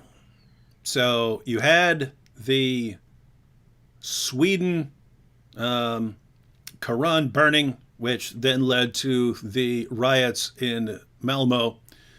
And this is apparently followed by, if I'm getting this correct, this is apparently followed by a woman being angered at a rally. She's angered, I'm guessing she's angered by, I guess the riots or something like that. And in response to this, she says, "Look, I'm ripping up your book," or something like that. Again, if she's got a point out of that, I would have to understand exactly what her reasoning is for. But at the end of the day, she's not hurting people, and I'm fine with that. But simultaneously, kind of, shortly before that, we had Mohammed Hijab announcing that he's starting this new campaign where instead of going after the critics of Islam, he's going after their wives. Hey, I'm going after all your wives. I'm going to start posting pictures of your wives and saying all kinds of perverted, violent things about your wives. Sick, twisted language, and imagery of rape and torture about all your wives. Now, I've had Surah 6, verse 108 of the Quran in my pocket for many years now, with the understanding that if someone stepped across a serious line, I would pull that trump card out. Surah 6, verse 108. So Surah 6, verse 108. It's kind of, it's not entirely clear without the historical background, but it says in effect, don't insult their gods lest they insult your God, in ignorance. If you look at the historical background, Muhammad and his followers were insulting, mocking the gods and goddesses of the pagans. And the pagans tried everything they could to negotiate an agreement. Even in the Muslim sources, the polytheists had no problem with Muhammad preaching Islam. They had a problem with him making fun of and mocking their gods. And so they would go... Yep.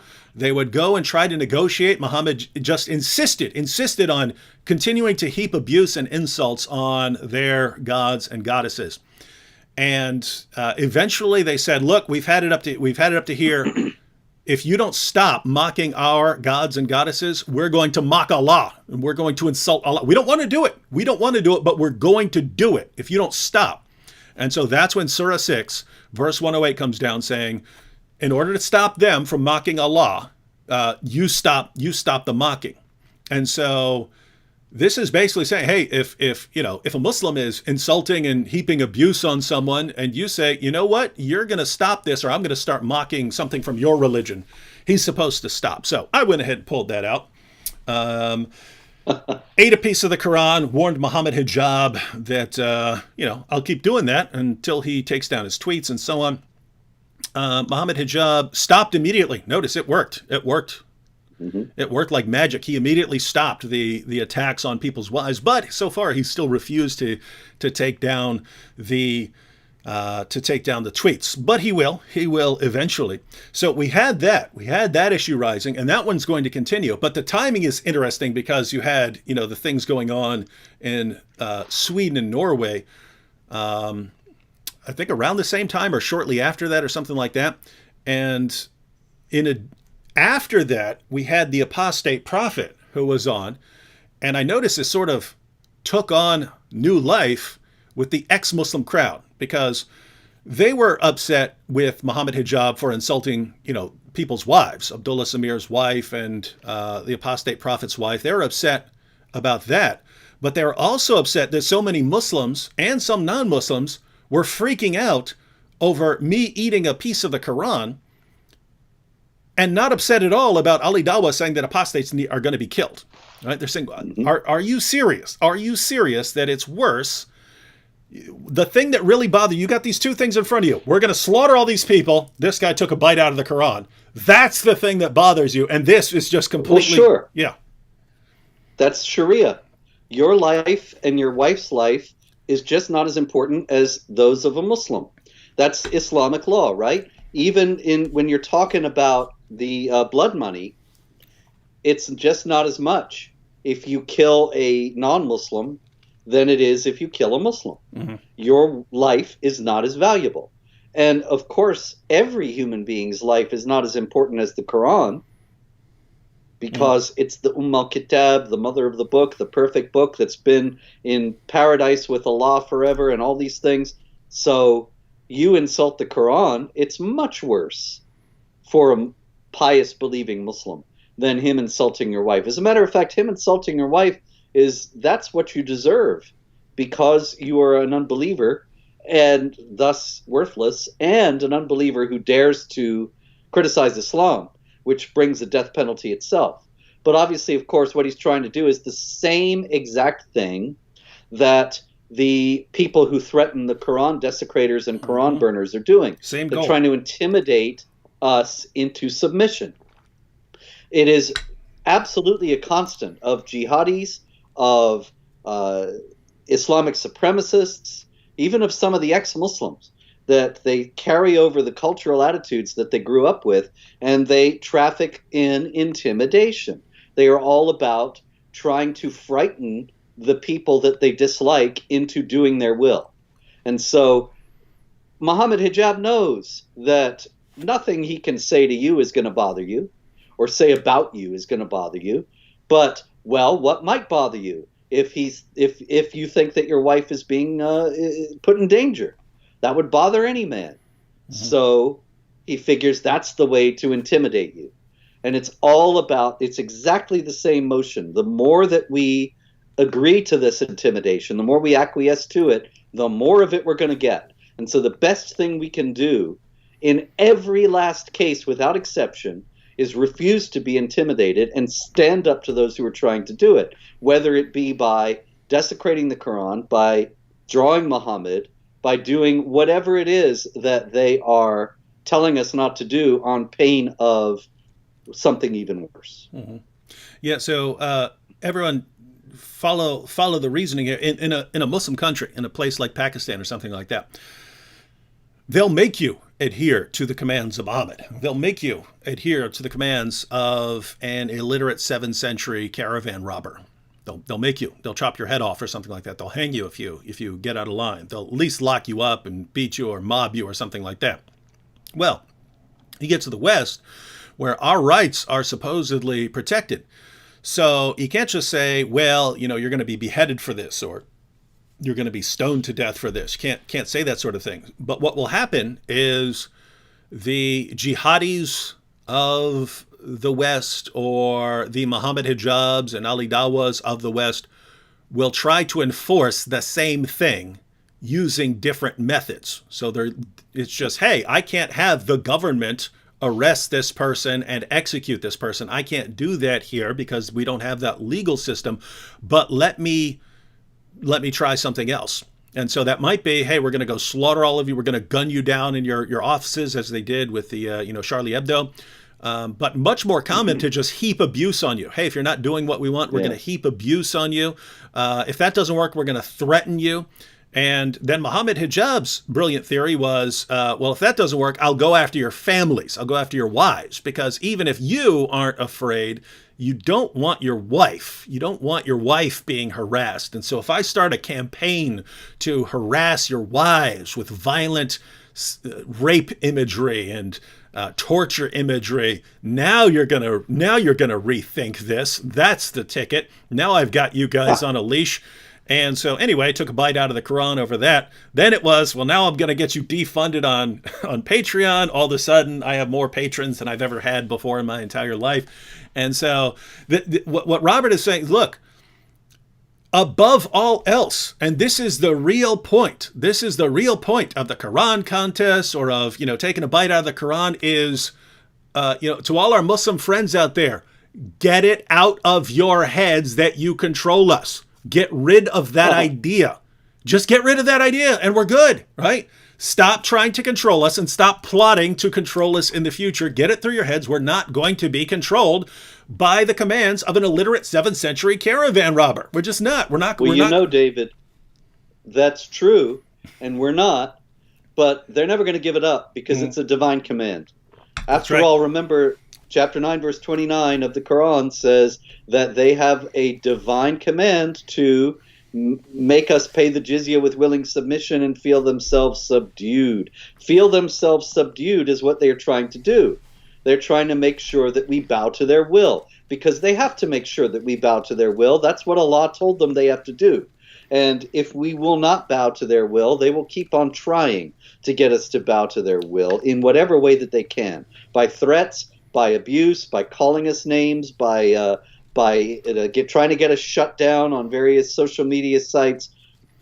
Whatever way that they can think of, they will employ, but they're never going to give it up. Because if you are of a mindset that 929 is marching orders for today, then you have to make the non-Muslims feel themselves subdued.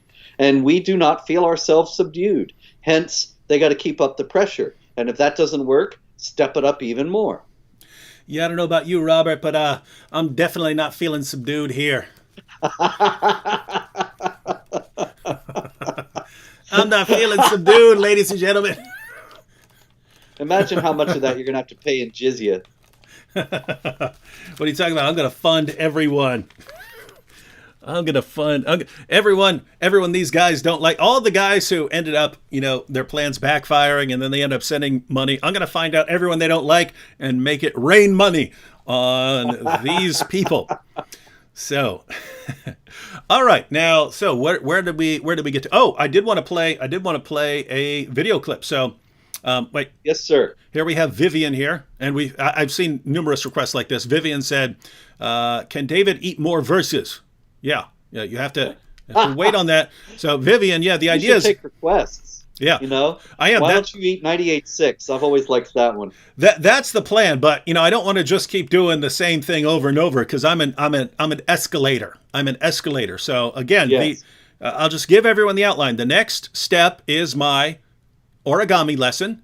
Call it Koranogami, where the first video there, I'm going to show how to make an origami pig out of pages of the Quran that talk about the pig. All right, so it's nice and creative, and then that'll be out there, and then after that, then I will have an entire live stream, me and Sam Shamoon, where we take requests on which verses we're going to eat, and it's cool. I'll have Sam here. Sam will basically, you guys request it, and then Sam will explain why someone doesn't like that verse, why that's a reprehensible verse. That's when I'll have a nice plate of bacon and a 6-pack of beer, and I'll take a bite of bacon. I'll eat the verse that you don't like. I'll wash it down with some beer. All of that will, be mixed up in my tummy, and everything will be dedicated to Muhammad Hijab. And after we finish that, ladies and gentlemen, after that live stream, that will be the end of my warnings. Right? Because up to then, these are all warnings. After that, notice I haven't told other people to do this. I haven't invited other people to join in any of this. I just warned Muhammad Hijab, this is what I'm doing. So that will be the end of the warnings. And after the end of the warnings, that's when I will start. Oh no, there is one more after that. There is one more warning after that. I forget my own. I'm the best of plotters, but I forget my own plots.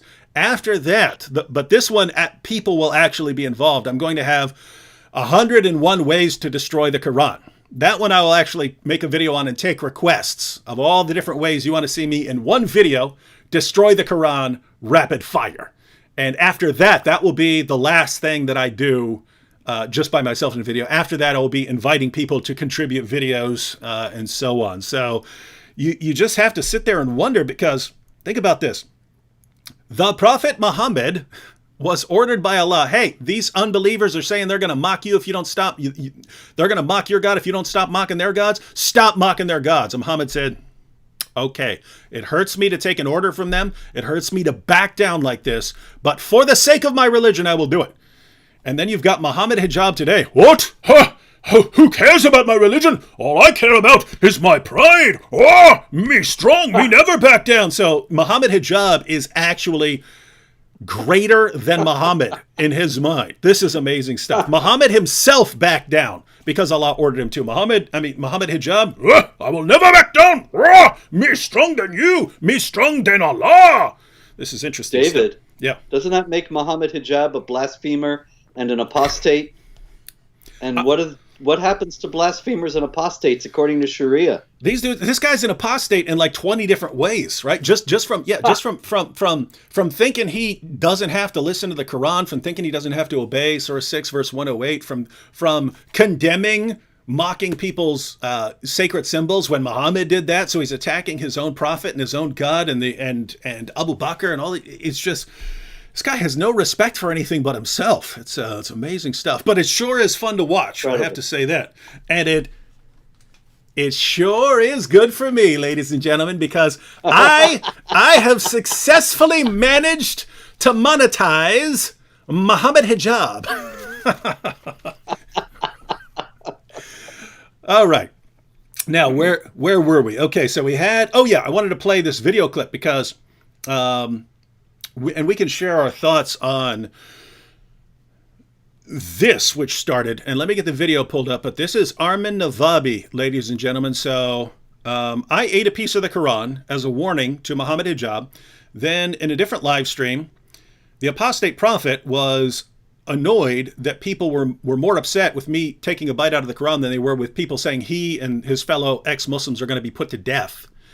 And so he started ripping up passages of the Quran saying, ripping up pages of the Quran saying, is this more important than my life? Is ripping this book more important than my life? And then after that, Armin Navabi made a video of himself doing this. This is a short video.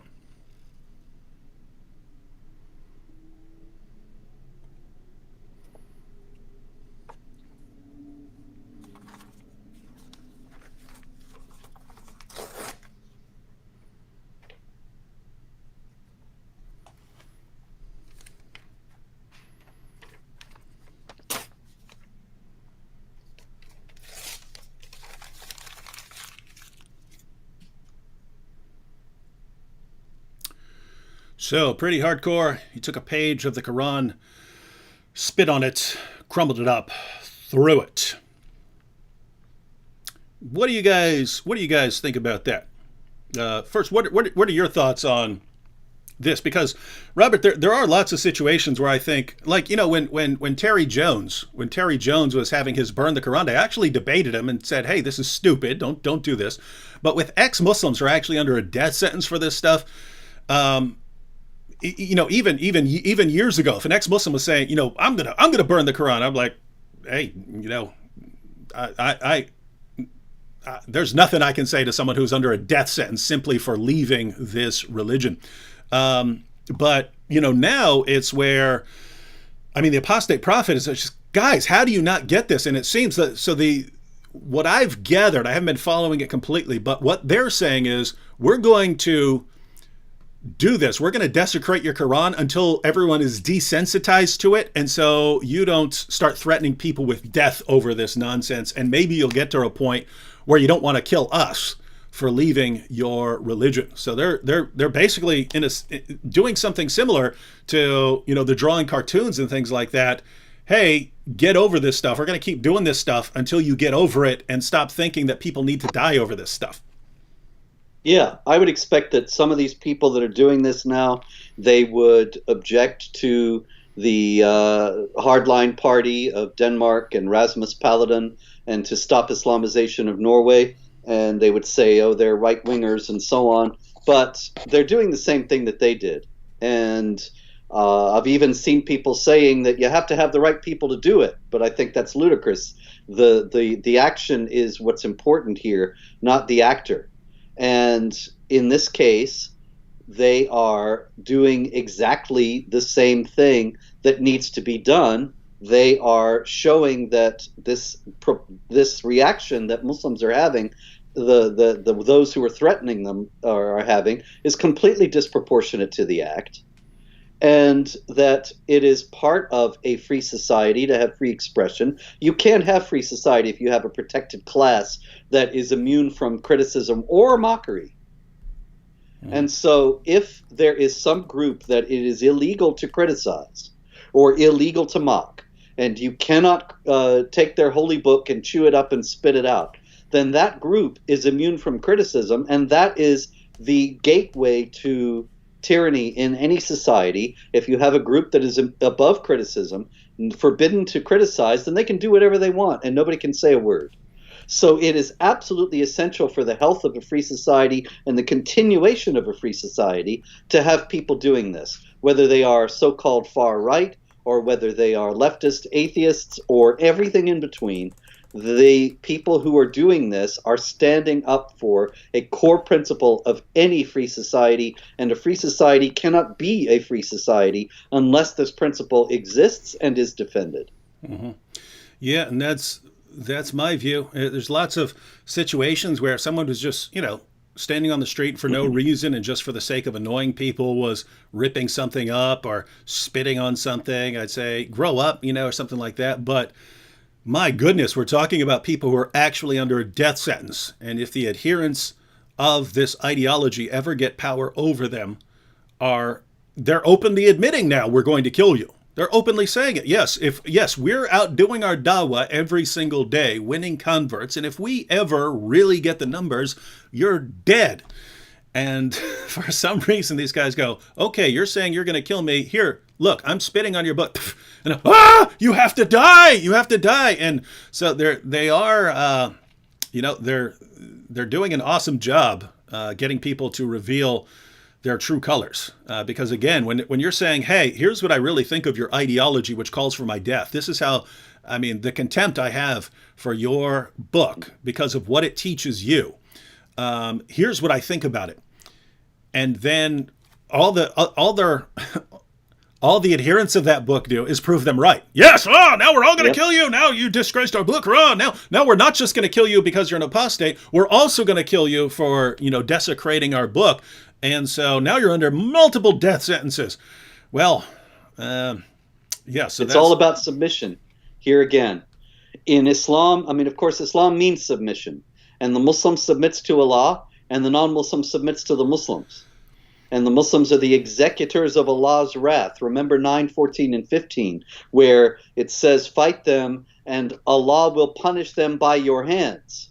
Mm-hmm. And so this is another responsibility that Muslims have, to bring the divine punishment, the punishment of Allah, to the unbelievers and to make them submit to their hegemony because they are unbelievers. So the submission has to be enforced. The Muslim submits to Allah, and the non-Muslim has to be forced to submit to the Muslims. And that's what is behind all of this, that we cannot draw Muhammad because it is a Sharia provision, and we have to obey Sharia, not to depict Muhammad. And we certainly can't criticize Muhammad or draw Muhammad in a lampooning fashion or with a bomb in his turban, because that would be mocking Muhammad, and that is a death penalty offense. And we have to submit. It's all about obtaining or forcing our submission by means of intimidation and threats. Mm-hmm. Now, we do have, let's see.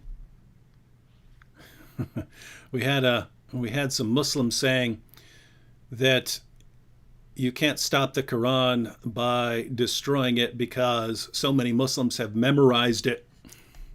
Oh, that one cracks me up. What we're trying to do is destroy the Quran by eating a copy. Yeah. There are billions of Qurans. That's not the point. Yeah. That's not what anyone here is trying to do. But I do think that's funny, just because now that we know that there are holes in the narrative. No, Muslims have not memorized the Quran, not the entire thing. Let me give you a quote from Abu Ubaid's Kitab Fada'il al-Quran. This is a quote from Ibn Umar. This is Ibn Umar, son of the rightly guided Caliph Umar. And Ibn Umar was also a companion of Muhammad. He once noticed that Muslims after the death of Muhammad were going around saying that they had memorized the entire Quran. Watch how he responds to them. Let none of you say, I have learned the whole of the Quran, for how does he know what the whole of it is when much of it has disappeared? Let him rather say, I have learned what remains thereof.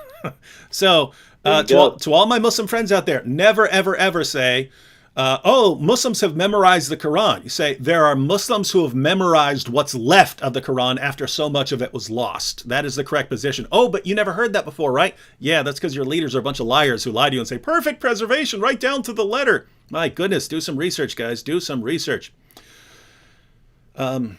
Proverbs here says, here's an interesting comment, Robert. Interested in Yes, sir. Your thoughts on this. Proverbs says, as a Christian, no matter what, I will still try to be respectable. We have to show them what a true Christian should act like. So the idea here is a Christian would never disrespect someone else's position or book or be insulting or what are your thoughts on that? David, this is an extraordinarily important point. And it touches on what we discussed before, that this is not really about the disrespect. If they said you cannot draw David Wood, then we would have to draw David Wood. It's not about the fact that we are disrespecting their sacred figures, the fact in their sacred book, and so on. The real point is that they will kill us. The real point is that they are asserting hegemony over us and trying to force our submission by making us hesitate or stop doing these things that they don't like. And they happen to be acts of disrespect for their religion. That is unfortunate. Mm-hmm. I would love to be respectful and happy with everybody. The thing is, though, that I also want free society to survive, and I want the church to survive. And if everybody gets on his or her knees now and submits, then there's not going to be any future for the church or for free society. And so as an act of respect for the people in the church and as an act of respect for the people in the free society, I will stand up to the violent intimidation and make it end right here instead of encouraging it. Mm-hmm. It's not an act of charity to encourage violent intimidation that will ultimately overwhelm and enslave our children and our children's children. It's not being a good guy and being respectful and kind and being Christ-like to ensure that our children and our children's children live lives of the slavery of dimitude, the submission to Islamic law that they would be forced into if we keep encouraging and submitting to this intimidation. And so we have to stand up for it here. And we have to do the sacrificial act of actually appearing to be disrespectful to somebody else's sacred books and sacred texts. Of course, also unspoken in all this, David, is the fact that disrespect toward Christianity is built in. It's baked into Islam. It's not a bug, it's a feature. It's not an act of louts like Muhammad hijab. It's in there for every Muslim. And of course, Christians nowadays, that's never spoken of, and we have people like the Pope going around denying it and claiming completely counterfactually that the Quran rejects every form of violence, and he's never said a word about the Quran denying the incarnation or the redemption or the resurrection, which is insulting to Christianity and to Christ himself. And he's never said a word about Jesus in the Quran saying, after me is going to come Muhammad, instead of saying it is finished. These things don't register as being insulting to Christianity because they've been around for 1400 years and we're used to them. But we Christians in Islamic societies have to endure insults to their religion all the time. I don't think they should react violently, of course. I'm not saying that they should do anything as a result, but it's just a reality. And then everybody gets all upset when some Christian insults Islam. But it cannot be emphasized enough that that is not the point.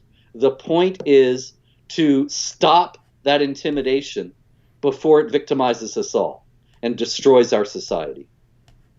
Yeah, and Proverbs here,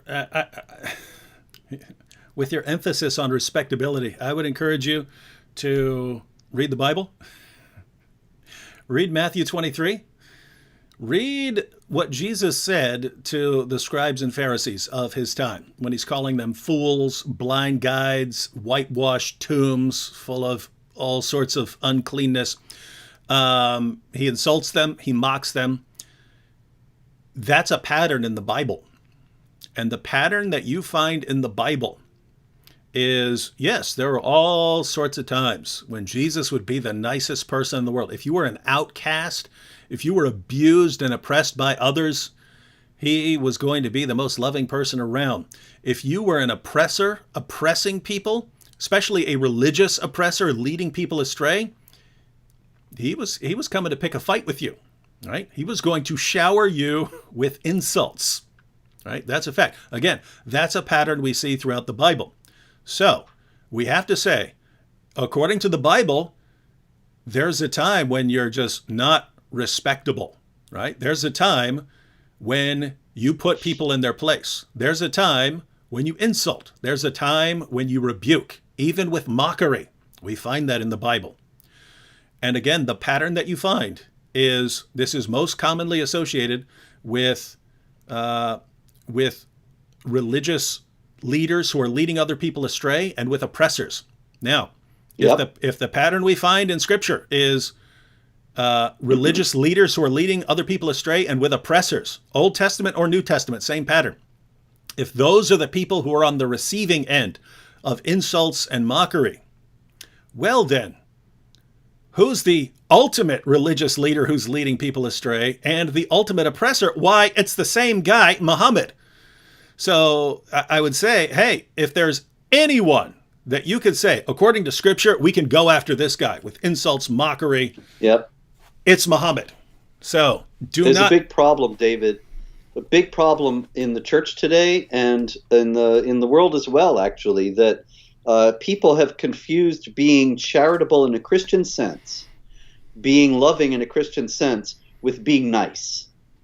And all too many church leaders, all across all the sects and denominations and whatever else you want to name, there are leaders in every church who say that we have to love our Muslim brethren, and by that they don't mean we have to love our Muslim brethren. What they really mean is we have to submit to the intimidation of these jihadis who are trying to force it from us, and we have to refrain from saying anything about the persecution of Christians by Muslims in Africa and the Middle East. We have to refrain from saying anything about the ongoing second-class status of Christians in Egypt and Syria and other places where they were conquered centuries ago. We can't say anything about any of that because we have to be charitable. That is not what it means to be charitable. Mm-hmm.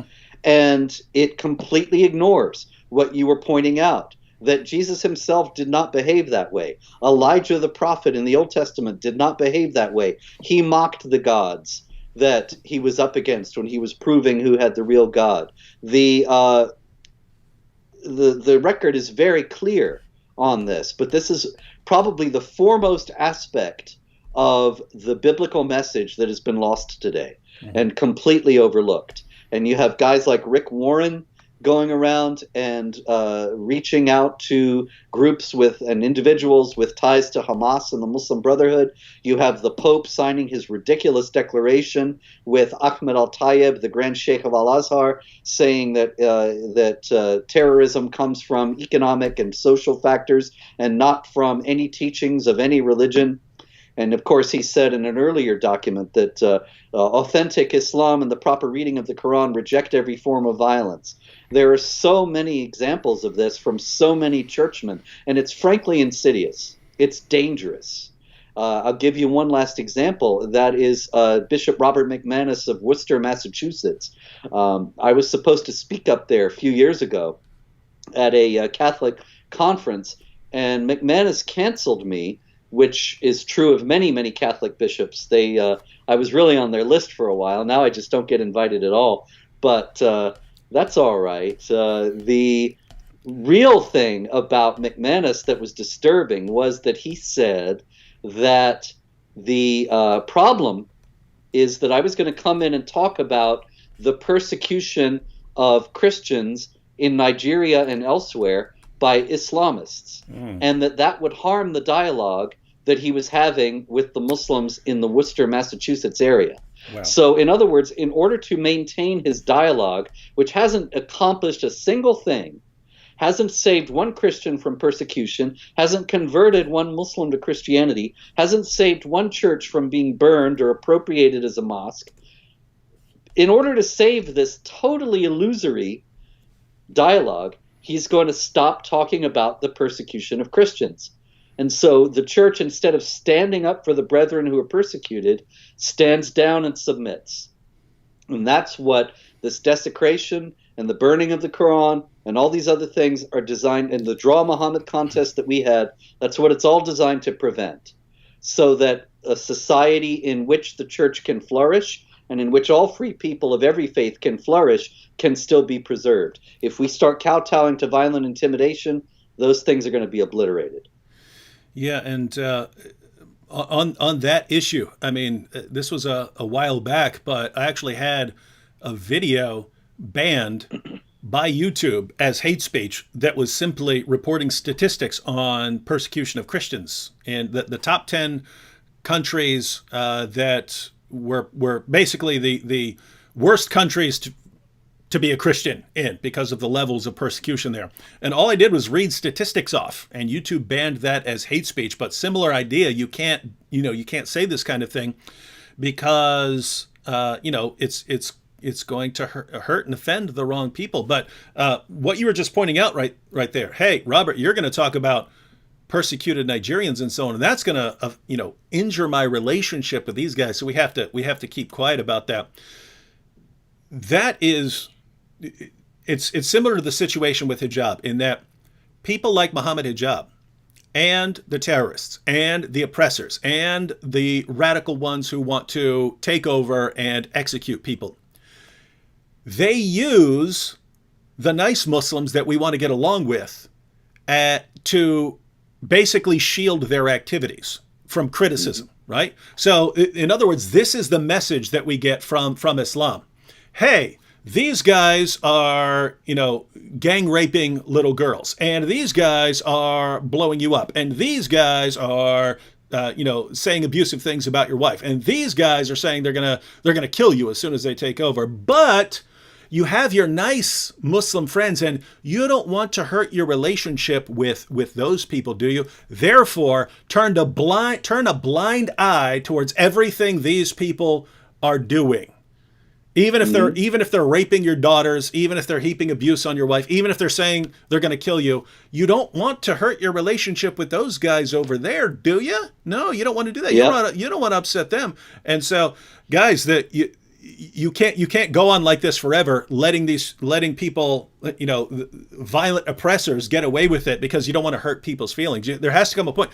You're free to explain it. You're free to say, hey, look, my nice Muslim friend who would never hurt anyone in your entire life, I really like you.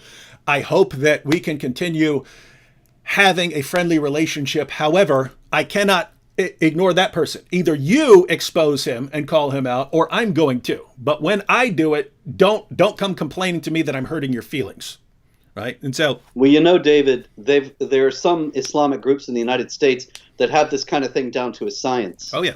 And it's part of the plot. It's part of the plot, right? That's why I'm pointing it out. This is a means of controlling you people, right? Notice everything Robert and I have been saying this evening. It's all about control and how they can control you. Well, guess what? The people who want to control you use the peaceful, nice Muslims that you're familiar with as a weapon against you to silence you. Notice they will use anything to keep you silent about what's going on and what Islam teaches. And guess what? They're pawns. They're pawns in part of this scheme. Yep. It's a consciously worked out strategy, and I've encountered it many times. I spoke at Stanford University a few years back, and there were Muslim groups on campus who said that they feared for their safety because I was coming. Mm-hmm. Now, this, of course, is ridiculous because I don't call for any violence, justify any violence, approve of any violence. All I do is talk about how Islamic jihadis use the teachings of Islam to justify violence and to make recruits among peaceful Muslims. But they knew that if they played the victim and said they were afraid, that they could get the thing shut down.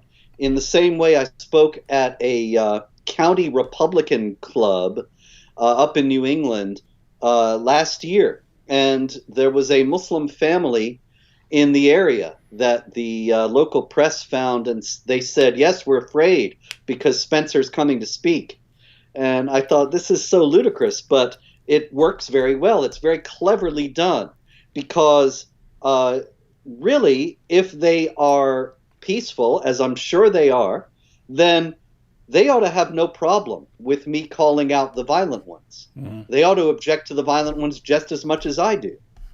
And everybody who is objecting to the talk ought to object to the violent ones. But instead, they see this nice family who says they're afraid, and they think, well, we can't have you be afraid. We don't want you to be threatened, and so we'll ban this guy. And they've done it all over the country to many people. And, of course, it's not really about the peaceful, nice Muslim family in New England. It's about the jihadis who are cutting off the heads. But they can't be spoken about because it would somehow impinge upon these peaceful Muslims. There is absolutely no connection. Any connection that is really made is made by those who are trying to shut down this kind of conversation. Because, neither you nor I nor anybody else that we work with ever says, all Muslims are terrorists. But I constantly hear that I say it from people who hate what I'm trying to do, and they are actually enabling the jihad by shutting down discussion of the actual terrorists. Mm-hmm. Yep. Shout out here to an ex-Muslim. Says, hi, David. I left Islam because of you and Sam. You're doing an amazing job. Thank you, and keep it up. Keep serving our Lord and Savior. We will. I look forward to hearing from many, many more. So, ladies and gentlemen, as far as you Christians who think, you shouldn't hurt people's feelings. What we've been pointing out is your good intentions and the nice Muslims around you have both been weaponized by people who want to subjugate you.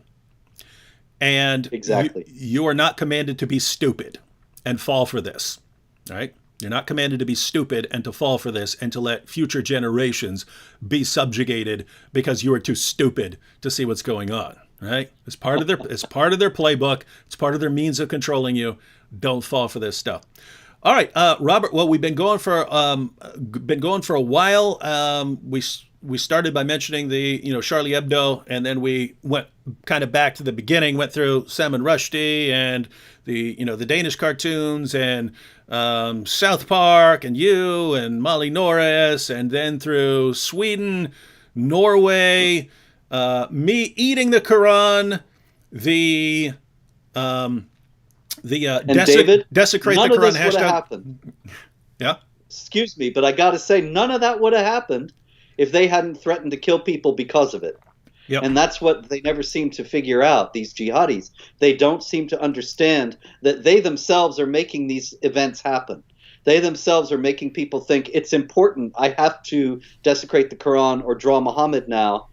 If they didn't say anything, if they reacted the way Christians do when you put a crucifix in a jar of urine or something, they complain, but they don't kill anybody, then these things would die out. Nobody would do it. Yep. And yet I was talking to Harris Sultan last night, and I was telling him, I said, years ago when I had a plan in my head, I would keep it to myself, but I've gotten to the point where I could just tell Mohammed Hijab what he's going to do and what I'm going to do in response, and then what he's going to do, because the people they seem to have one method, right? It's I heap abuse and threats on you. Oh, that's not working. Let me heap more abuse and threats on you. Yeah. And so and they don't get it, right? You've seen it with the Charlie Hebdo and all these things. People are no longer backing down in fear. Now they're starting to realize, wait a minute, you guys are saying that you're gonna slaughter these apostates. You are saying that you can have sex with 9-year-old girls. You are saying all this horrible, creepy stuff. Well, guess what? No, we're not objecting anymore. And if you get violent over this stuff, well, we're gonna keep supporting more. And so, guys, this is going in the opposite direction from what you're intending. And so, if you're a Mohammed Hijab fan right now, and you're thinking, I can't believe that you've got these people ripping up the Quran and eating the Quran and spitting on the Quran and drawing cartoons of Muhammad. I can't believe this. What do we need to do? Let's get more violent. Let's heap more abuse on them. That'll work. Guys, you need. They only got the one tool in their box. Yeah. It's pretty sad. All right, so I guess that brings us up to Charlie Hebdo. You think anything's gonna happen as a result of the republication of cartoons, or you think we've gotten to a point where there's not going to be much of a backlash?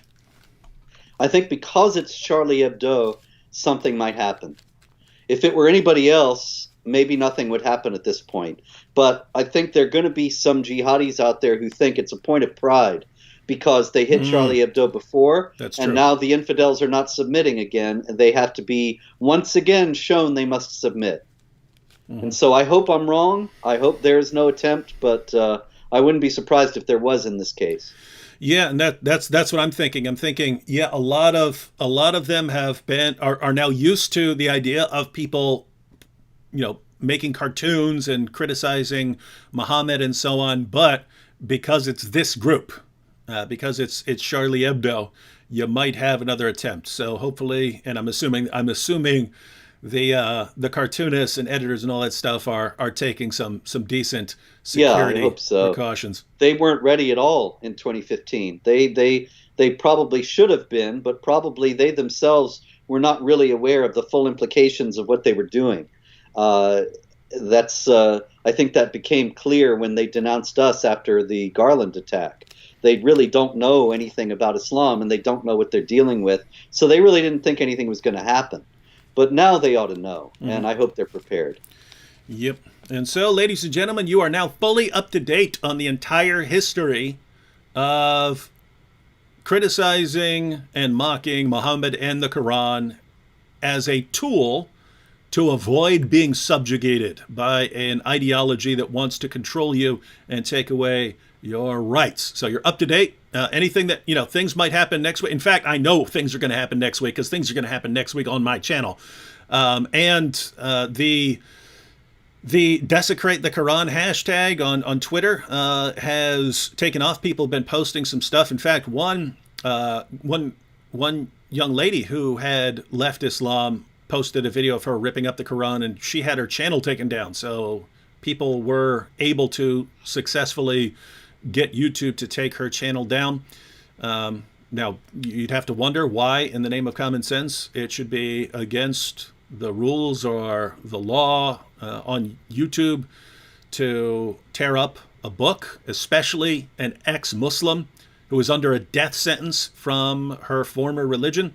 But, yep, she got her channel taken down. Hopefully, David, if she had ripped a Bible up, her channel would still be there. And it's not because YouTube respects Islam. It's because YouTube has already submitted. They know they don't want to get killed. And so they have already decided to bend the knee to Sharia in this regard and to make sure that people can't do this. I mean, I hope you don't get taken down yourself, but it's a bad trend what we see coming lately with YouTube and all the social media giants. They all seem to be absolutely ready to be Sharia compliant. Yeah, I think it's a matter of time, but not worried about that. I will adapt. Whatever they do, I will adapt, ladies and gentlemen, because that's what happens. See, I keep pointing this out to people. The Muhammad Hijabs of the world, the Ali Dawas, they keep thinking, hey, if we just keep heaping abuse on these guys, they'll eventually back down. You don't realize everyone who could be pushed around like that, ladies and gentlemen, is already gone, right? They're doing other things. What you're down to is people who will never back down, and you could saw our heads off and we're not going to back down. And so you need to give up on the intimidation tactic. And check this out. Think for yourself says, these guys getting paid to spew this hateful rhetoric. Well, he actually said hatful rhetoric. So these guys getting paid to spew this hatful rhetoric. Think for yourself, do I look like someone who's getting paid here? Do I look like someone who's getting paid? I'm just trying to figure this one out, because I don't know why you'd say that about me. And then Zero Animosity apparently hasn't been following anything that's going on, because he says, bye-bye your Patreon. I guess he's been following Mohammed Hijab's video, and Anan Rashid and Ali Dawa and Fareed, who are all campaigning for Patreon to get rid of me. Yes. Zero animosity. Were you not following anything that's been going on? These guys have gotten me literally hundreds of new patrons on Patreon. And that's why I'm flashing cash here, right? These guys, you don't realize I've monetized these guys. These guys work for me doing what I want them to do in destroying their ideology. And even though they're working for me, they're paying me to work for me. And they don't realize it because they don't realize Allah's not the best of planners. I'm the best of planners. They don't know it. They don't know it, ladies and gentlemen. All right, Robert, any final thoughts before we take off? Oh, my goodness. I wish that people would stop submitting and recognize the multifaceted ways in which Islamic supremacists are trying to get you to submit. And so many people fall for it because they think it's being charitable or being nice. Cut it out. Get off your knees. Stand up. If we do not, then our children are going to be on their knees. And I don't want that. Nobody should want that. That is correct.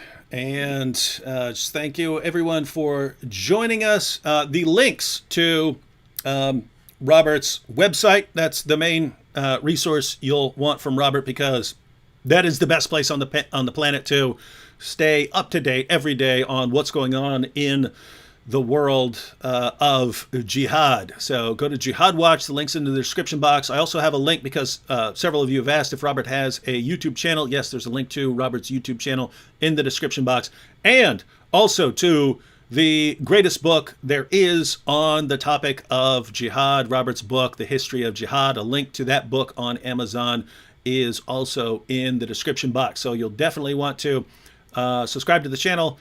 Check out the website if you're not already on there. If you're following my stuff and you haven't been following Jihad Watch, I don't know where you've been all these years, but definitely get the book History of Jihad. And I pointed out before, there's a lot of information in there. At the very least, get the book and learn the first chapter well. Learn that chapter well. Other than that, so in order of importance, I would say first chapter most important, then the second chapter or the last chapter, because you have the rest of the first generation of Muslims, and then you have current events. But David, all the other chapters, chapter 3 through 9. That's all the material that hardly anybody knows. That's what I'm saying. I'm saying in terms of significance, as far as being able to say Muhammad taught this and his companions taught that, and understanding the world today. Those things I think would be most important to most people, but you're right. It wasn't until, because that was most of that, those chapters 3 through 9, most of that was new information to me. And I've been talking about this and debating this for years, and you don't really get it. Even after all these years of studying the Muslim sources, you don't really get jihad until you read through that entire book and you finally get it. This is relentless, and each generation just keeps forgetting what happened right before it. And people just do not understand that this has been coming at you for 14 centuries relentlessly. The only time it stops is when it has been stopped. And when people stood up and wouldn't take it. Mm-hmm. And so that's what we got to figure out how to do to nowadays. Yep. And I'm feeling pretty good. I think we're doing it. I think we're doing it. These are interesting times. Oh, fun times. All right. I'll have a video out tomorrow, maybe 2 videos. I'm not sure if I'm going live tomorrow night, ladies and gentlemen, but just check out the channel and you'll either find videos or you'll find out when I'm live streaming. So if you haven't clicked the bell, be sure to subscribe and click the bell to get notifications. We got some cool stuff coming up for you and some cool guests. Thanks, Robert, for joining me, and catch you all next time. Thank you, David. Mm-hmm.